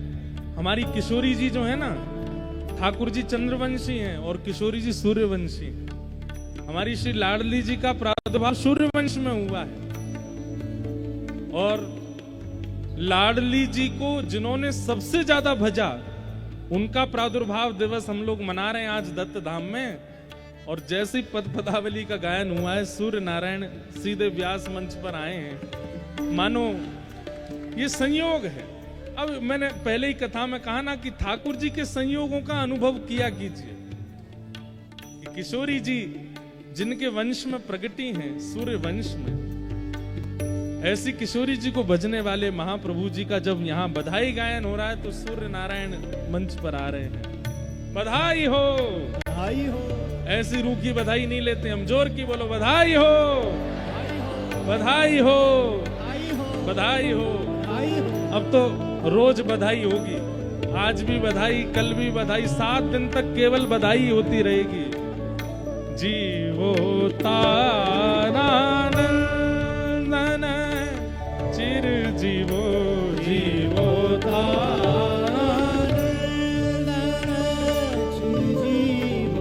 करुणा कुशल जगत गुरु रानी, करुणा कुशल जगत गुरु रानी, तुब कुल पूरण चंदन चिर जीवो, तुब कुल पूरण चंदन वृंदावन हित रसिक मुकुट मणि, वृंदावन हित रसिक मुकुट मणि, वृंदावन हित रसिक मुकुट मणि, वृंदावन हित रसिक मुकुट मणि, रस उधारक छंदन चिरजीवो, रस उधारक छंदन चिरजीवो, जीवो तारानंदन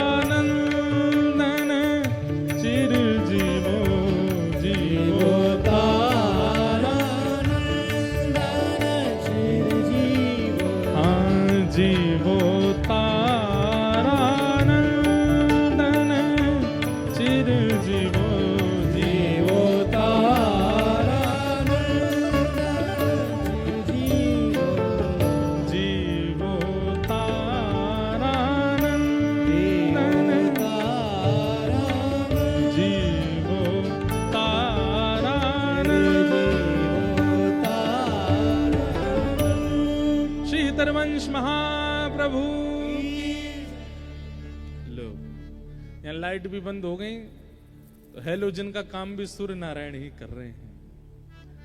वाह, हमको आप लोग दिख ही नहीं रहे हो, केवल सूर्य ही दिख रहे हैं। मानो जैसे सूर्य ज्यों ज्यों नीचे आ रहे हैं, किशोरी जी ही आ रही हों। हमारी किशोरी जी का प्रादुर्भाव कल बताने वाली बात है, लेकिन आ रही है मुख पे तो क्यों रहूं पीछे। हमारी किशोरी जी का प्राकट्य, महाराज जी सारे ठाकुरों का प्राकट्य 12 बजे हुआ, दिन में 12 बजे, रात में 12 बजे, पर हमारी किशोरी जी 12 बजे नहीं हुई। हमारी किशोरी जी हुई ब्रह्म बेला में, सुबह सुबह। और सुबह सुबह भी उस बेला में हुई जिस बेला में सूर्य उदय होना प्रारंभ होता है। मतलब धीमी धीमी किरणें शुरू होती हैं जैसे जैसे सूर्य की, उस काल में किशोरी जी का प्रादुर्भाव हुआ है। उसके पीछे भाव ऐसा बताते हैं कि भैया जितने भगवान हैं सब रात्रि और दिन में 12 बजे हुए, तो रात्रि में जिनका जन्म हुआ वे अत्यंत प्रेममयी हैं जैसे हमारे श्री कृष्ण, और दिन में 12 बजे हुए वो उतने पौरुषवान हैं, वो उतने सूर्य की किरणों के समान हैं जैसे प्रभु श्री राम, परशुराम जी। ये सब या तो दिन में 12 बजे हुए, रात्रि 12 बजे हुए। पर हमारी किशोरी जी दिन में प्रकट हुई, इसके पीछे हमारे आचार्य चरण कहते हैं कि उस सूर्य की किरण में किशोरी जी का जन्म हुआ, जिस सूर्य की किरण किसी को पीड़ा नहीं देती, सुख देती। प्रातः काल ब्रह्म मुहूर्त में जब सूर्य धीरे धीरे उठना प्रारंभ होते हैं, उस समय का सूर्य सबको सुख देता है। पुष्पों को सुख देता है, वन को सुख देता है, नदियों को सुख देता है, मानवों को सुख देता है, पूरे ब्रह्मांड को सुख देता है। सुख देने वाली उस बेला में किशोरी जी का प्रादुर्भाव हुआ। कल इसी समय के सूर्य सहन नहीं कर पाएंगे हम, लेकिन आज वर्षा होने के कारण ये सूर्य भी वैसे ही लग रहे हैं, ब्रह्म बेला वाले, बिल्कुल करुण, बिल्कुल मधुर, बिल्कुल आनंददायी।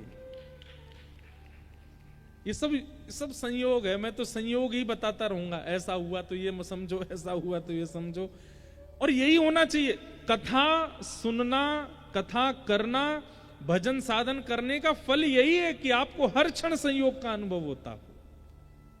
जिसको कोई संयोग अनुभव नहीं होते ना, उसको ठाकुर जी का अनुभव नहीं हो सकता।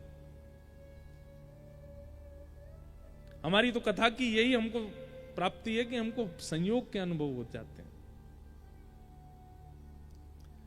महाप्रभु जी प्रकट हुए,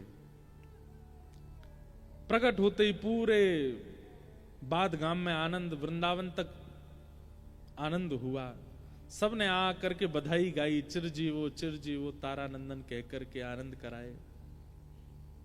ऐसे महाप्रभु जी प्रकटे।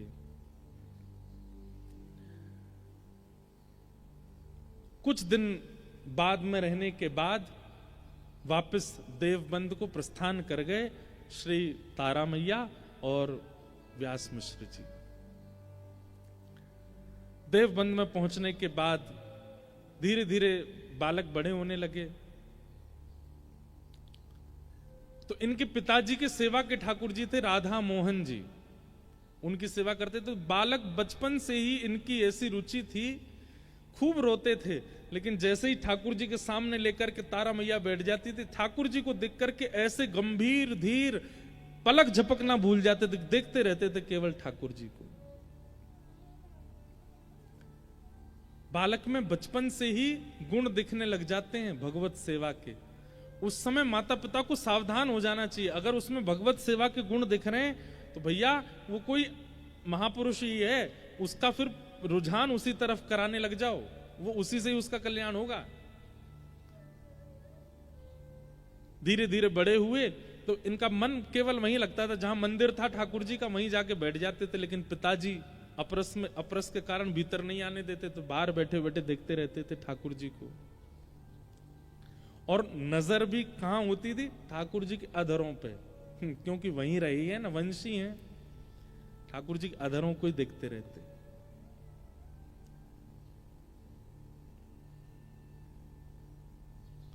धीमे धीमे बड़े होने लगे, अपने पिताजी से कहते, पिताजी मुझे सेवा दो, अभी तुम छोटे हो, अभी तुम सेवा नहीं कर पाओगे, तुम देखा करो बाहर खड़े होकर के। लेकिन ये तो भैया अपने पिताजी को भी सिखा सकते हैं, इतनी सेवा आती है इनको पूर्व जन्म से ही। तो पिताजी सेवा नहीं करने देते थे तो आप क्या करते? बाहर आपके जो सखा मंडली थी, उन सखाओं में से एक गोरे सखा को ढूंढते और एक सांवले सखा को ढूंढते।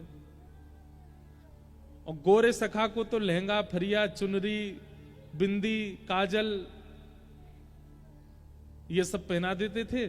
और जो साम सखा होता था, इनका सांवला सखा होता था गांव का, उसको पीतांबरी पहना देते, मोर पिछ धारण करा देते, उसके केशों को गूंथ करके बढ़िया, मतलब बालकों का श्रृंगार कर देते। और उन बालकों की फिर आरती करते, वन से सेव आदि तोड़ करके लाते, उनको प्रसाद पवाते, उनके चरण धो धो करके पीते। अपनी सेवा घर में नहीं मिलती तो बाहर के बालकों को ही सजा देते। अब वो बालक अपने घर जाते तो बेचारा जो श्याम वर्ण का था उसकी तो कोई नौबत नहीं आती थी, लेकिन जो गोरा सखा जिसको किशोरी जी बना देते थे, वो जब अपने घर जाता तो घर वाले कहते, अरे ये तू लाली बना क्यों घूमता है? बोले मैं नहीं बनता, वो हरिवंश बालक है, वो बना देता मुझको लाली। तो घर के माता पिता सब आते और व्यास मिश्र जी से आके कहते, बोले अपने लाला को समझाओ, हमारे लाला को लाली बना देता है वो। व्यास मिश्र जी कहते, बालक हरिवंश तुम इसको लाली क्यों बना देते हो? बोले लाली नहीं, मैं इनको किशोरी जी बना देता हूं। उसके देखिए ना नाक कितनी सुंदर है, उसकी आंख कितनी सुंदर है, उसके अंग की कांति कितनी सुंदर है, और जब किशोरी जी बन जाता कितना सुंदर लगता है। अब तो ये स्थिति हो गई कि गांव के लोगों ने अपने बालकों को हरिवंश बालक के साथ खेलना मना कर दिया। बोले श्रृंगार कर देता है, ये पूजता है, आरती करता है, ये सब क्या करता है? कैसे ऐसे कोई खेल खेल होता है? हरिवंश बालक बोले घर में पिताजी सेवा नहीं करने देते, अब मेरे सखा भी नहीं आते, अब कहां जाऊं? तो महाराज जी आप वन में भ्रमण करते और दो वृक्ष जो आसपास होते, उन दोनों वृक्षों का श्रृंगार करते। एक वृक्ष किशोरी जी, एक वृक्ष ठाकुर जी, और उनका श्रृंगार करके वहां सेवा करते। कैसी सेवा महाप्रभु जी की! ऐसे ही नहीं आ गए राधा वल्लभ लाल जी उनके पास, कितना इन्वेस्टमेंट किया उन्होंने भक्ति में, सेवा में, प्रेम में। वृक्षों को किशोरी जी और ठाकुर जी का श्रृंगार धारण करा करके उनकी सेवा करते। और आश्चर्य की बात तो ये थी, उनके पिताजी 56 भोग लगाते थे अपने घर के ठाकुर जी का, और 56 भोग लगा के पर्दा करके चले जाते। लेकिन हरिवंश बालक अब बाहर 56 भोग तो बना नहीं सकते, तो फल तोड़ के लाते, अच्छे अच्छे अंगूर तोड़ के लाते, बेर तोड़ के लाते, सेब तोड़ के लाते, आम तोड़ के लाते, जो फल उपलब्ध होता उसको तोड़ के अमनिया करके उन वृक्षों को ही जिनको किशोरी जी और ठाकुर जी बनाया उनके सामने रख देते। और फिर कहते ठाकुर जी वन में तो यही है, भोग लगाओ। उनका प्रसाद ऐसे स्वीकार होता था कि घर में पिताजी 56 भोग लगा के पर्दा करके जाते और वापस आके जैसे ही पर्दा खोलते तो घर के ठाकुर जी का 56 भोग अंतर्ध्यान हो जाता, बाहर जो हरिवंश बालक ने फलों का भोग लगाया वो घर के ठाकुर जी को पहुंच जाता अपने आप, बिना कुछ किए। इनके पिताजी सोचते मैंने तो पूरी सब्जी का भोग लगाया था, ये फल कहां से आ गए।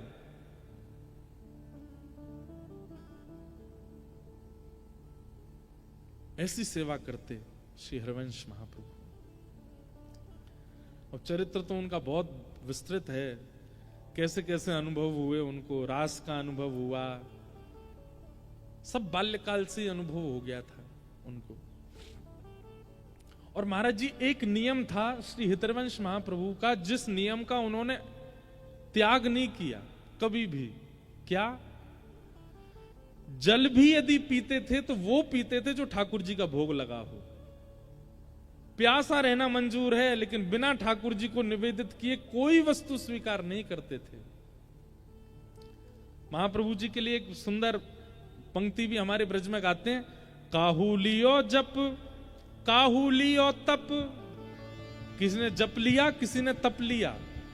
काहू लियो जप काहू लियो तप, काहू महाव्रत साध लियो है। काहू लियो गुण काहू लियो धन, काहू महा उन्मोद लियो है। रंचक चारु चकोर दंपति, संपत्ति प्रेम पीयूष पियो है। श्री राधिका वल्लभ लाल के थाल को, श्री हित हरिवंश प्रसाद लियो है। श्री राधिका वल्लभ लाल के थाल को, श्री हित हरिवंश प्रसाद लियो है। और ये नियम उनका बड़े होके नहीं था, बचपन से ही था। बाल्यकाल में भी वन में खेलते थे बच्चों के साथ, धूप के कारण प्यास लगती, बच्चे नदी का पानी पी लेते, आप नहीं पीते थे। आप पहले दोना बनाते, दोना बना करके नदी के जल को उसमें लेते, फिर युगल वृक्ष को देखते। अकेला वृक्ष नहीं, युगल वृक्ष कहां है, युगल वृक्षों के समीप जाते, फिर उनका श्रृंगार करते, उनको किशोरी जी ठाकुर जी मान के फिर जल का भोग लगा के तब पीते। ऐसा नियम। इतनी सुंदर एक लीला सुनाते हैं, फिर इसके बाद हम राधा वल्लभ जी के प्राकट्य की कथा कह के कथा विश्राम करेंगे आज की। एक बार आपको रात्रि में भूख लगी, 5-6 वर्ष की आयु थी हरिवंश महाप्रभु जी की। एक तरफ माता जी, एक तरफ पिताजी सोए थे, बीच में सो रहे थे बालक। इतने में ही आप उठ के बैठ गए और रोने लगे, जैसे एक छोटा बालक रोता है, भूख लगी है, कुछ खाने को दो, भूख लगी है, बहुत जोर की भूख लगी है। तो माता जी उठी, पिताजी उठ गए, बोले अरे बालक बहुत भूखा है, जल्दी कुछ लेके आओ। माता जी गई रसोई घर में से कुछ सामग्री उठा लाई। अब इनका ऐसा स्वरूप था, ये देखते ही पहचान जाते थे कि भोग लगा कि नहीं। महाराज जी एक बात हमने अनुभव की है कि जिनका प्रसाद लेने का नियम होता है ना, उनको बिना प्रसाद अगर आप पवा देंगे कुछ, उनको पता चल जाएगा कि ये प्रसाद का नहीं है। बालक रो रहे हो है और बहुत जोर को भूखो है, प्यासो है, और वो आपको और मेरो अधरामृति ग्रहण करे, चरणामृति लेवे, वाके अलावा कछु लेवे ना है। माता पिता हम दोनों उनको भोग लगावे में संकोच कर रहे हैं रात्रि को समय, लेकिन बालक रो रो है। किशोरी जी बोली हाँ रो तो रहे हो, अब एक काम करो, जल्दी आप ही ऐसी कोई योजना बनाओ कि चरणामृत और अधरामृत, अधर को प्रसाद दोनों व्यवस्थित कर दो ताकि बालक को मिल जाए। तो सेवा के ठाकुर जी, इतने इतने से ठाकुर जी उठ के बैठ गए, और उठ के बैठे और बैठ करके अपने शेष सैया से उतरे। शेष सैया से उतर के छोटी सी पात्र उठा करके किशोरी जी के चरणन के नीचे रखो, और ठाकुर जी एक लुटिया में जल लेकर के आए, किशोरी जी के चरण धो रहे हैं, और किशोरी जी के चरण धो करके किशोरी जी के चरणामृत को वहां में व्यवस्थित कियो, और फिर स्वयं किशोरी जी के बगल में बैठ के अपने चरण धो रहे हैं ठाकुर जी अपने चरण खुद ही धो रहे हैं। किशोरी जी बोली लाओ मैं दूं, बोले ना वो पाप लगेगा, आप तो मेरी आराध्या हो, आप मत दो, मैं खुद धो लूंगा। अपने आप ठाकुर जी अपने चरण धो रहे हैं। फिर बंटा भोग लेकर के आए, और बंटा भोग अब कितना सा मंदिर होता है घर का, इतना सा मंदिर है, वो छोटे से ठाकुर जी लीला कर रहे हैं अपने आप ही। बंटा भोग लेकर के आए, नेक्स्ट श्री जी को पवायो, नेक्स्ट स्वयं पायो, और अपनो उच्छिष्ट छोड़ते जा रहे हैं, उसमें पूरा पूरा नहीं पा रहे, क्योंकि हरिवंश बालक को चाहिए। भोग प्रसादी सब सिद्ध करके व्यवस्थित करके रख दई, और दोनों सेज पे पौड़ गए, चदरिया ओढ़ के सो गए। किशोरी जी बोली, आपने चरणामृत तैयार कर दियो, अधरामृत पर वाल लेवे कौन आएगो, धर तो दियो। अब ठाकुर जी बोले, मैं चिल्ला के बोलूं कि ले जाओ? तो बोले कुछ तो करो। तो वहां कोई खिलौना रखा था, ठाकुर जी के सन्मुख खिलौने होते हैं, ठाकुर जी ने एक खिलौना गेड़ दिया मंदिर में। जोर की आवाज हुई तो व्यास मिश्र जी तारा मैया को पता चली, अरे ठाकुर जी के मंदिर में से आवाज आई है, कहा है देखो। आपने भीतर मंदिर में जाकर के जैसी देखी, एक खिलौना गिरा पड़ा था, लेकिन तभी क्या देखा, वहां तो सन्मुख एक पर्दा के पीछे तो ठाकुर जी सोए, पर्दा के आगे एक चौकी में एक पात्र में खूब सारे मेवा लड्डू आदि सब रखे हैं, और सब पे दो दो दतुइयां लगी हुई हैं, ठाकुर जी ने खा ली हो है। और एक चरणामृत को पात्र रखो है, वहां में चरणन में लगे हुए चंदन धुले भये हैं, और वहां में से रात्रि में लगा हुए इत्र की सुगंधी आ रही है। ये दृश्य देख करके व्यास मिश्र जी और तारा मैया समझ गए, बोले कि हमारा बालक सामान्य नहीं है, हमारा बालक देखो वो अधरामृत ठाकुर जी का लेता है, ठाकुर जी का महाप्रसाद लेता है, तो ठाकुर जी ने उठ करके अपने चरणामृत और महाप्रसाद दोनों सिद्ध किए ताकि उसको पवा ले, और ले जाकर के वो महाप्रसाद और चरणामृत हरिवंश बालक को पिलाया, तब जाकर के वो सोए। ऐसे श्री हितरवंश महाप्रभु। अब चरित्र तो बहुत है, लेकिन हम अब राधा वल्लभ जी के प्राकट्य करा करके फिर चलते हैं। महाप्रभु जी बड़े हो गए, उनका ब्याह हुआ, जिनसे ब्याह हुआ वो भी ठाकुर जी की अनन्य भक्ता हुई, श्री रुक्मणी बाई जी। उनके प्रथम पुत्र हुए श्री वनचंद्र जी। इस प्रकार आपके बालक हुए। कुछ वर्षों बाद किशोरी जी ने रात्रि में आपको आज्ञा की और आपसे कहा कि अब आप वृंदावन चलो। वहां इनको बीच में एक ठाकुर जी भी मिले थे, उनका नाम नवरंगी लाल जी, वो आज भी विराजते हैं देवबन में। आप वृंदावन जाने को तैयार हुए, पत्नी बच्चों से कहा तुम लोग सब संभालो, नवरंगी लाल जी की सेवा करो, किशोरी जी की मुझे आज्ञा हुई है, मैं वृंदावन जाऊंगा।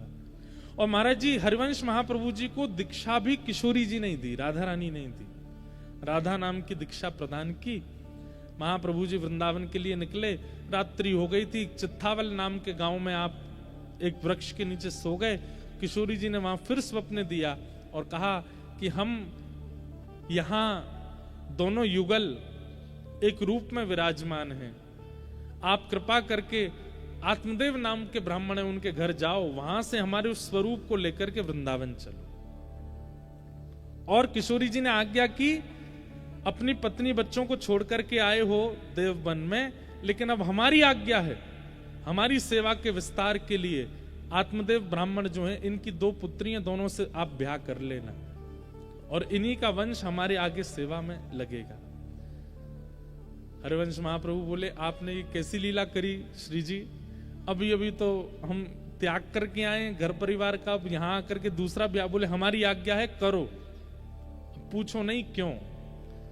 महाप्रभु जी आत्मदेव ब्राह्मण के यहाँ गए और वहां आत्मदेव को भी श्री जी ने स्वप्न दे दिया था कि तुम्हारी सेवा पूरी हो गई, एक आत्मदेव ब्राह्मण आएंगे, उनको हमें पधरा देना। एक हरिवंश नाम के व्यक्ति आएंगे, उनको हमें दे देना।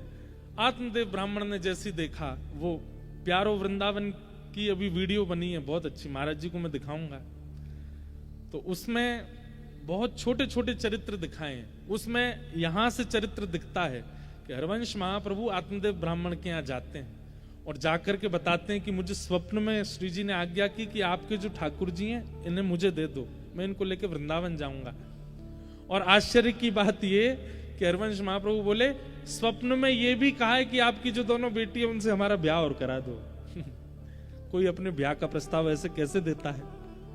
लेकिन किशोरी जी की आज्ञा थी, तो महाप्रभु जी ने कहा। आत्मदेव जी बोले, हाँ मुझे भी स्वप्न आया है अपनी दोनों बेटी का ब्याह हरिवंश महाप्रभु से करा के और दहेज में प्यारे श्री राधा वल्लभ लाल प्रदान किए। बोल राधा वल्लभ लाल की। ये राधा वल्लभ जी कैसे प्राप्त हुए? आत्मदेव नाम के ब्राह्मण ने खूब तपस्या की महादेव की। महादेव प्रसन्न हो गए, प्रकट होकर के बोले वरदान मांगो, क्या चाहिए? बोले आपके हृदय को जो सबसे ज्यादा प्रिय है वो मुझे दे दो। महादेव बोले भैया कुछ और मांग लो। बोले नहीं, वही चाहिए जो आपको सबसे ज्यादा प्रिय। तब महादेव श्वेतद्वीप गए और श्वेतद्वीप में महादेव की घर की सेवा के ठाकुर श्री राधा वल्लभ जी लाल, जो हृदय को सबसे प्रिय हैं, वो ला करके आत्मदेव ब्राह्मण को दे दिए। और वही श्री राधा वल्लभ लाल जी को हितरवंश महाप्रभु लेकर के श्रीधाम वृंदावन पधारे हैं। बोलो राधा वल्लभ लाल की।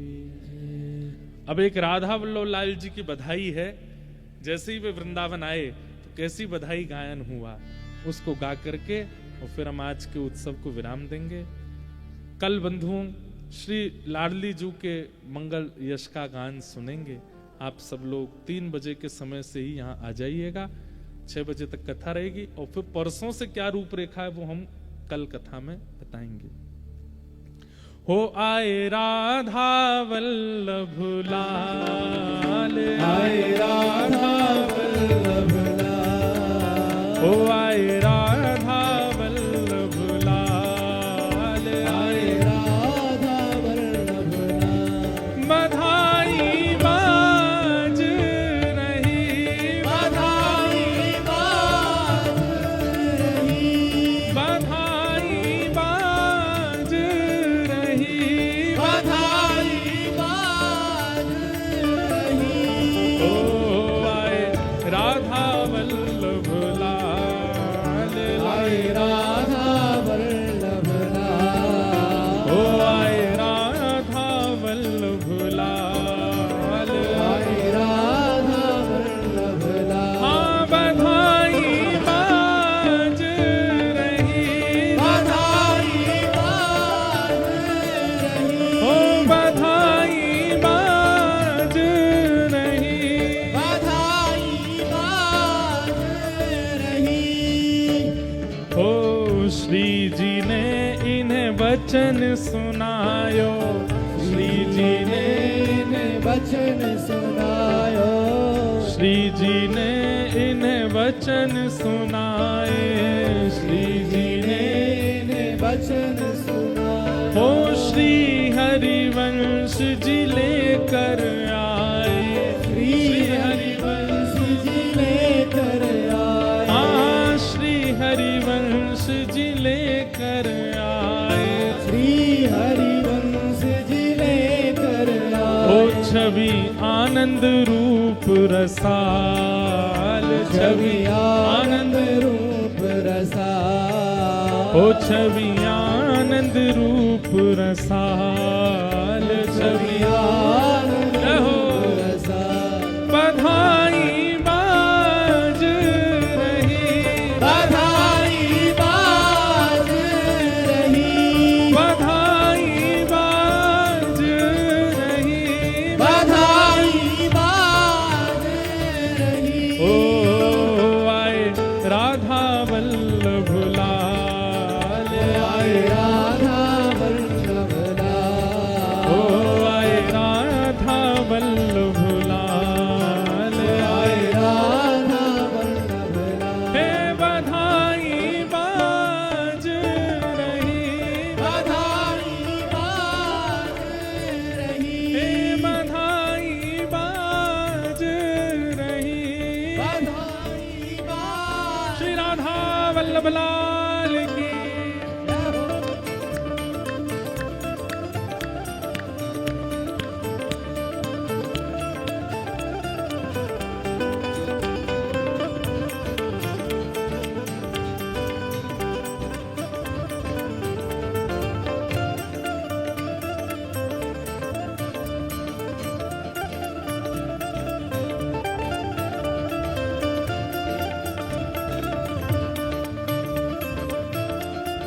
देखो,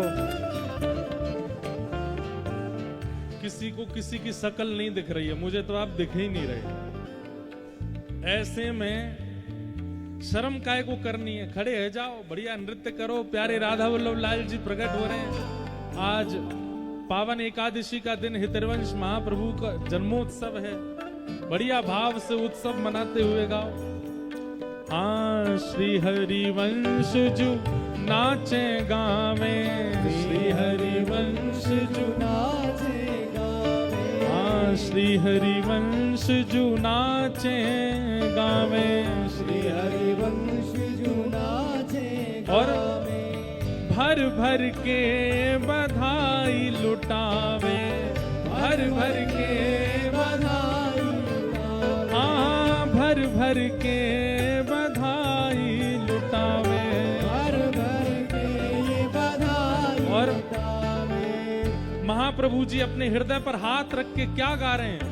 मेरे प्राणों के प्रतिपाल, मेरे प्राणों के प्रतिपाल, ओ मेरे प्राणों के प्रतिपाल, मेरे प्राणों के प्रतिपाल, हे बधाई बाज रही, बधाई बाज रही, बधाई बाज रही, बधाई बाज रही।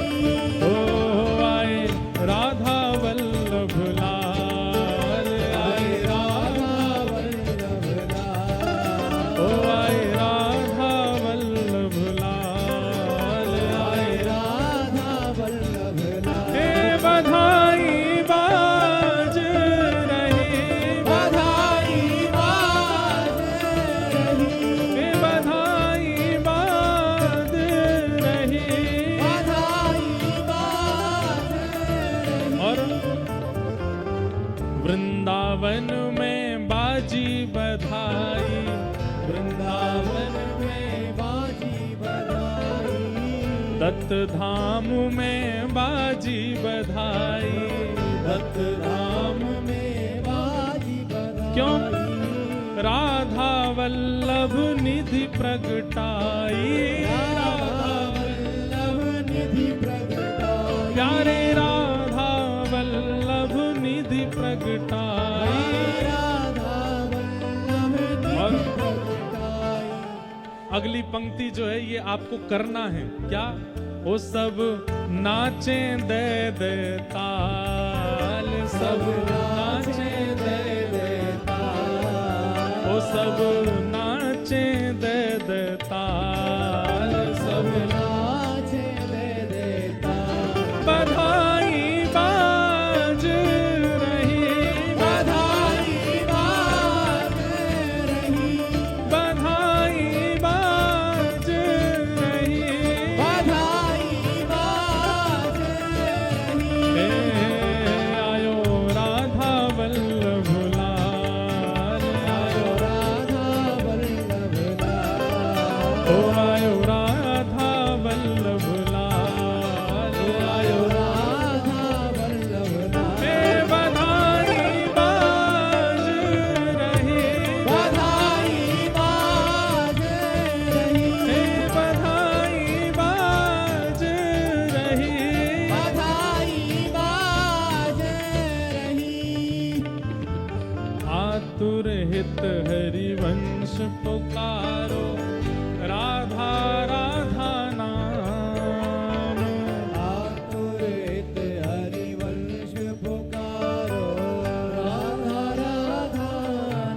ओ प्यारो राधा राधा नाम, प्यारो राधा राधा, वेग से कहो सब लोग, जय राधे राधे, राधे राधे, श्री राधे राधे, राधे राधे, हरिवंश प्रियारी, राधे राधे, हरिदास दुलारी, राधे राधे, जय राधे राधे, राधे राधे, श्री राधे राधे, राधे राधे। आतुर हित हरिवंश पुकारो, राधा राधा नाम, आतुर हित हरिवंश पुकारो राधा राधा हे सघन कुंज यमुना तट आयो सघन कुंज यमुना तट आयो मदन टेर वृंदावन आयो मदन ठेर वृंदावन ओ प्यारो राधा वल्लभ लाल वृंदावन प्यारो वृंदावन वृंदावन प्यारो वृंदावन हे श्री वृंदावन मेरो वृंदावन वृंदावन मेरो वृंदावन सघन कुंज यमुना तट आयो सघन कुंज यमुना तट आयो प्यारो राधा वल्लभ लाल वृंदावन मेरो वृंदावन वृंदावन मेरो वृंदावन हे श्री वृंदावन प्यारो वृंदावन वृंदावन प्यारो वृंदावन जय जय राधा वल्लभ प्यारो हरिवंश जय राधा वल्लभ प्यारो हरि जय जय राधा वल्लभ हित हरिवंश जय राधा वल्लभ हरि जय जय श्री वृंदावन श्रीवन चंद्र जय श्री वृंदावन श्री वरचंद्र जय जय श्री वृंदावन श्रीवन चंद्र जय श्री वृंदावन श्री वरचंद्र ओ जय जय राधा वल्लभ प्यारो हरिवंश जय राधा वल्लभ प्यारो हरि जय जय राधा वल्लभ प्यारो हरिवंश जय राधा वल्लभ प्यारो हरि जय जय राधा वल्लभ मेरो हरिवंश जय राधा वल्लभ मेरो हरि जय जय राधा वल्लभ प्यारो हरिवंश जय राधा वल्लभ प्यारो हरि जय जय राधा वल्लभ हित हरिवंश जय राधा वल्लभ जय जय राधा वल्लभ प्यारो प्यारो हरि हरिवंश जय राधा वल्लभ प्यारो हरि और दत्त धाम और गोमती तट विराजे अवधूत नाम दत्त धाम और गोमती तट विराजे अवधूत ये पिछले वर्ष जब मास कथा हुई थी तब एक पंक्ति गिरधर लाल जी ने यहाँ के लिए लिखी थी दत्त धाम और गोमती तट विराजे अवधूत नाम दत्त धाम और गोमती तट विराजे अवधूत नाम हे श्री दत्त दास सो सेवा पावे दत्त दास सो सेवा पाओ श्री दत्त दास सो सेवा पावे श्री दत्त दास सो सेवा पाओ हो जहाँ प्यारे अत्रि लाल वृंदावन मेरो वृंदावन वृंदावन मेरो वृंदावन हे श्री वृंदावन प्यारो वृंदावन वृंदावन मेरो वृंदावन दत्त दास सो सेवा पावे दत्त दास सो सेवा पाओ हो जहाँ प्यारे अत्रि लाल वृंदावन मेरो वृंदावन वृंदावन मेरो वृंदावन हे श्री वृंदावन मेरो वृंदावन वृंदावन मेरो वृंदावन जय राधे राधे राधे राधे जय राधे राधे राधे राधे श्री राधे राधे राधे राधे जय राधे राधे राधे राधे श्री राधे राधे राधे राधे जय राधे राधे राधे राधे जय राधे राधे राधे राधे श्री राधे राधे राधे राधे जय राधे राधे राधे राधे राधे राधे जय राधे राधे जय जय श्री राम राधे जय जय श्री राम जय जय श्री राम बोलो वृंदावन बिहारी लाल की श्री राधा श्री राधा वल्लभ लाल की अवधूत चिंतन श्री गुरुदेव दत्त।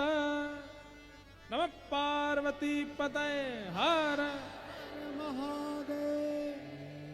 आप सब लोगों को बहुत बहुत जय श्री कृष्ण, जय सिया राम, जय श्री राम, जय श्रीमन नारायण। जय श्री प्यारे गिरधर लाल जी के दर्शन सुबह 11 से 12 हुआ करेंगे उनके कक्ष में।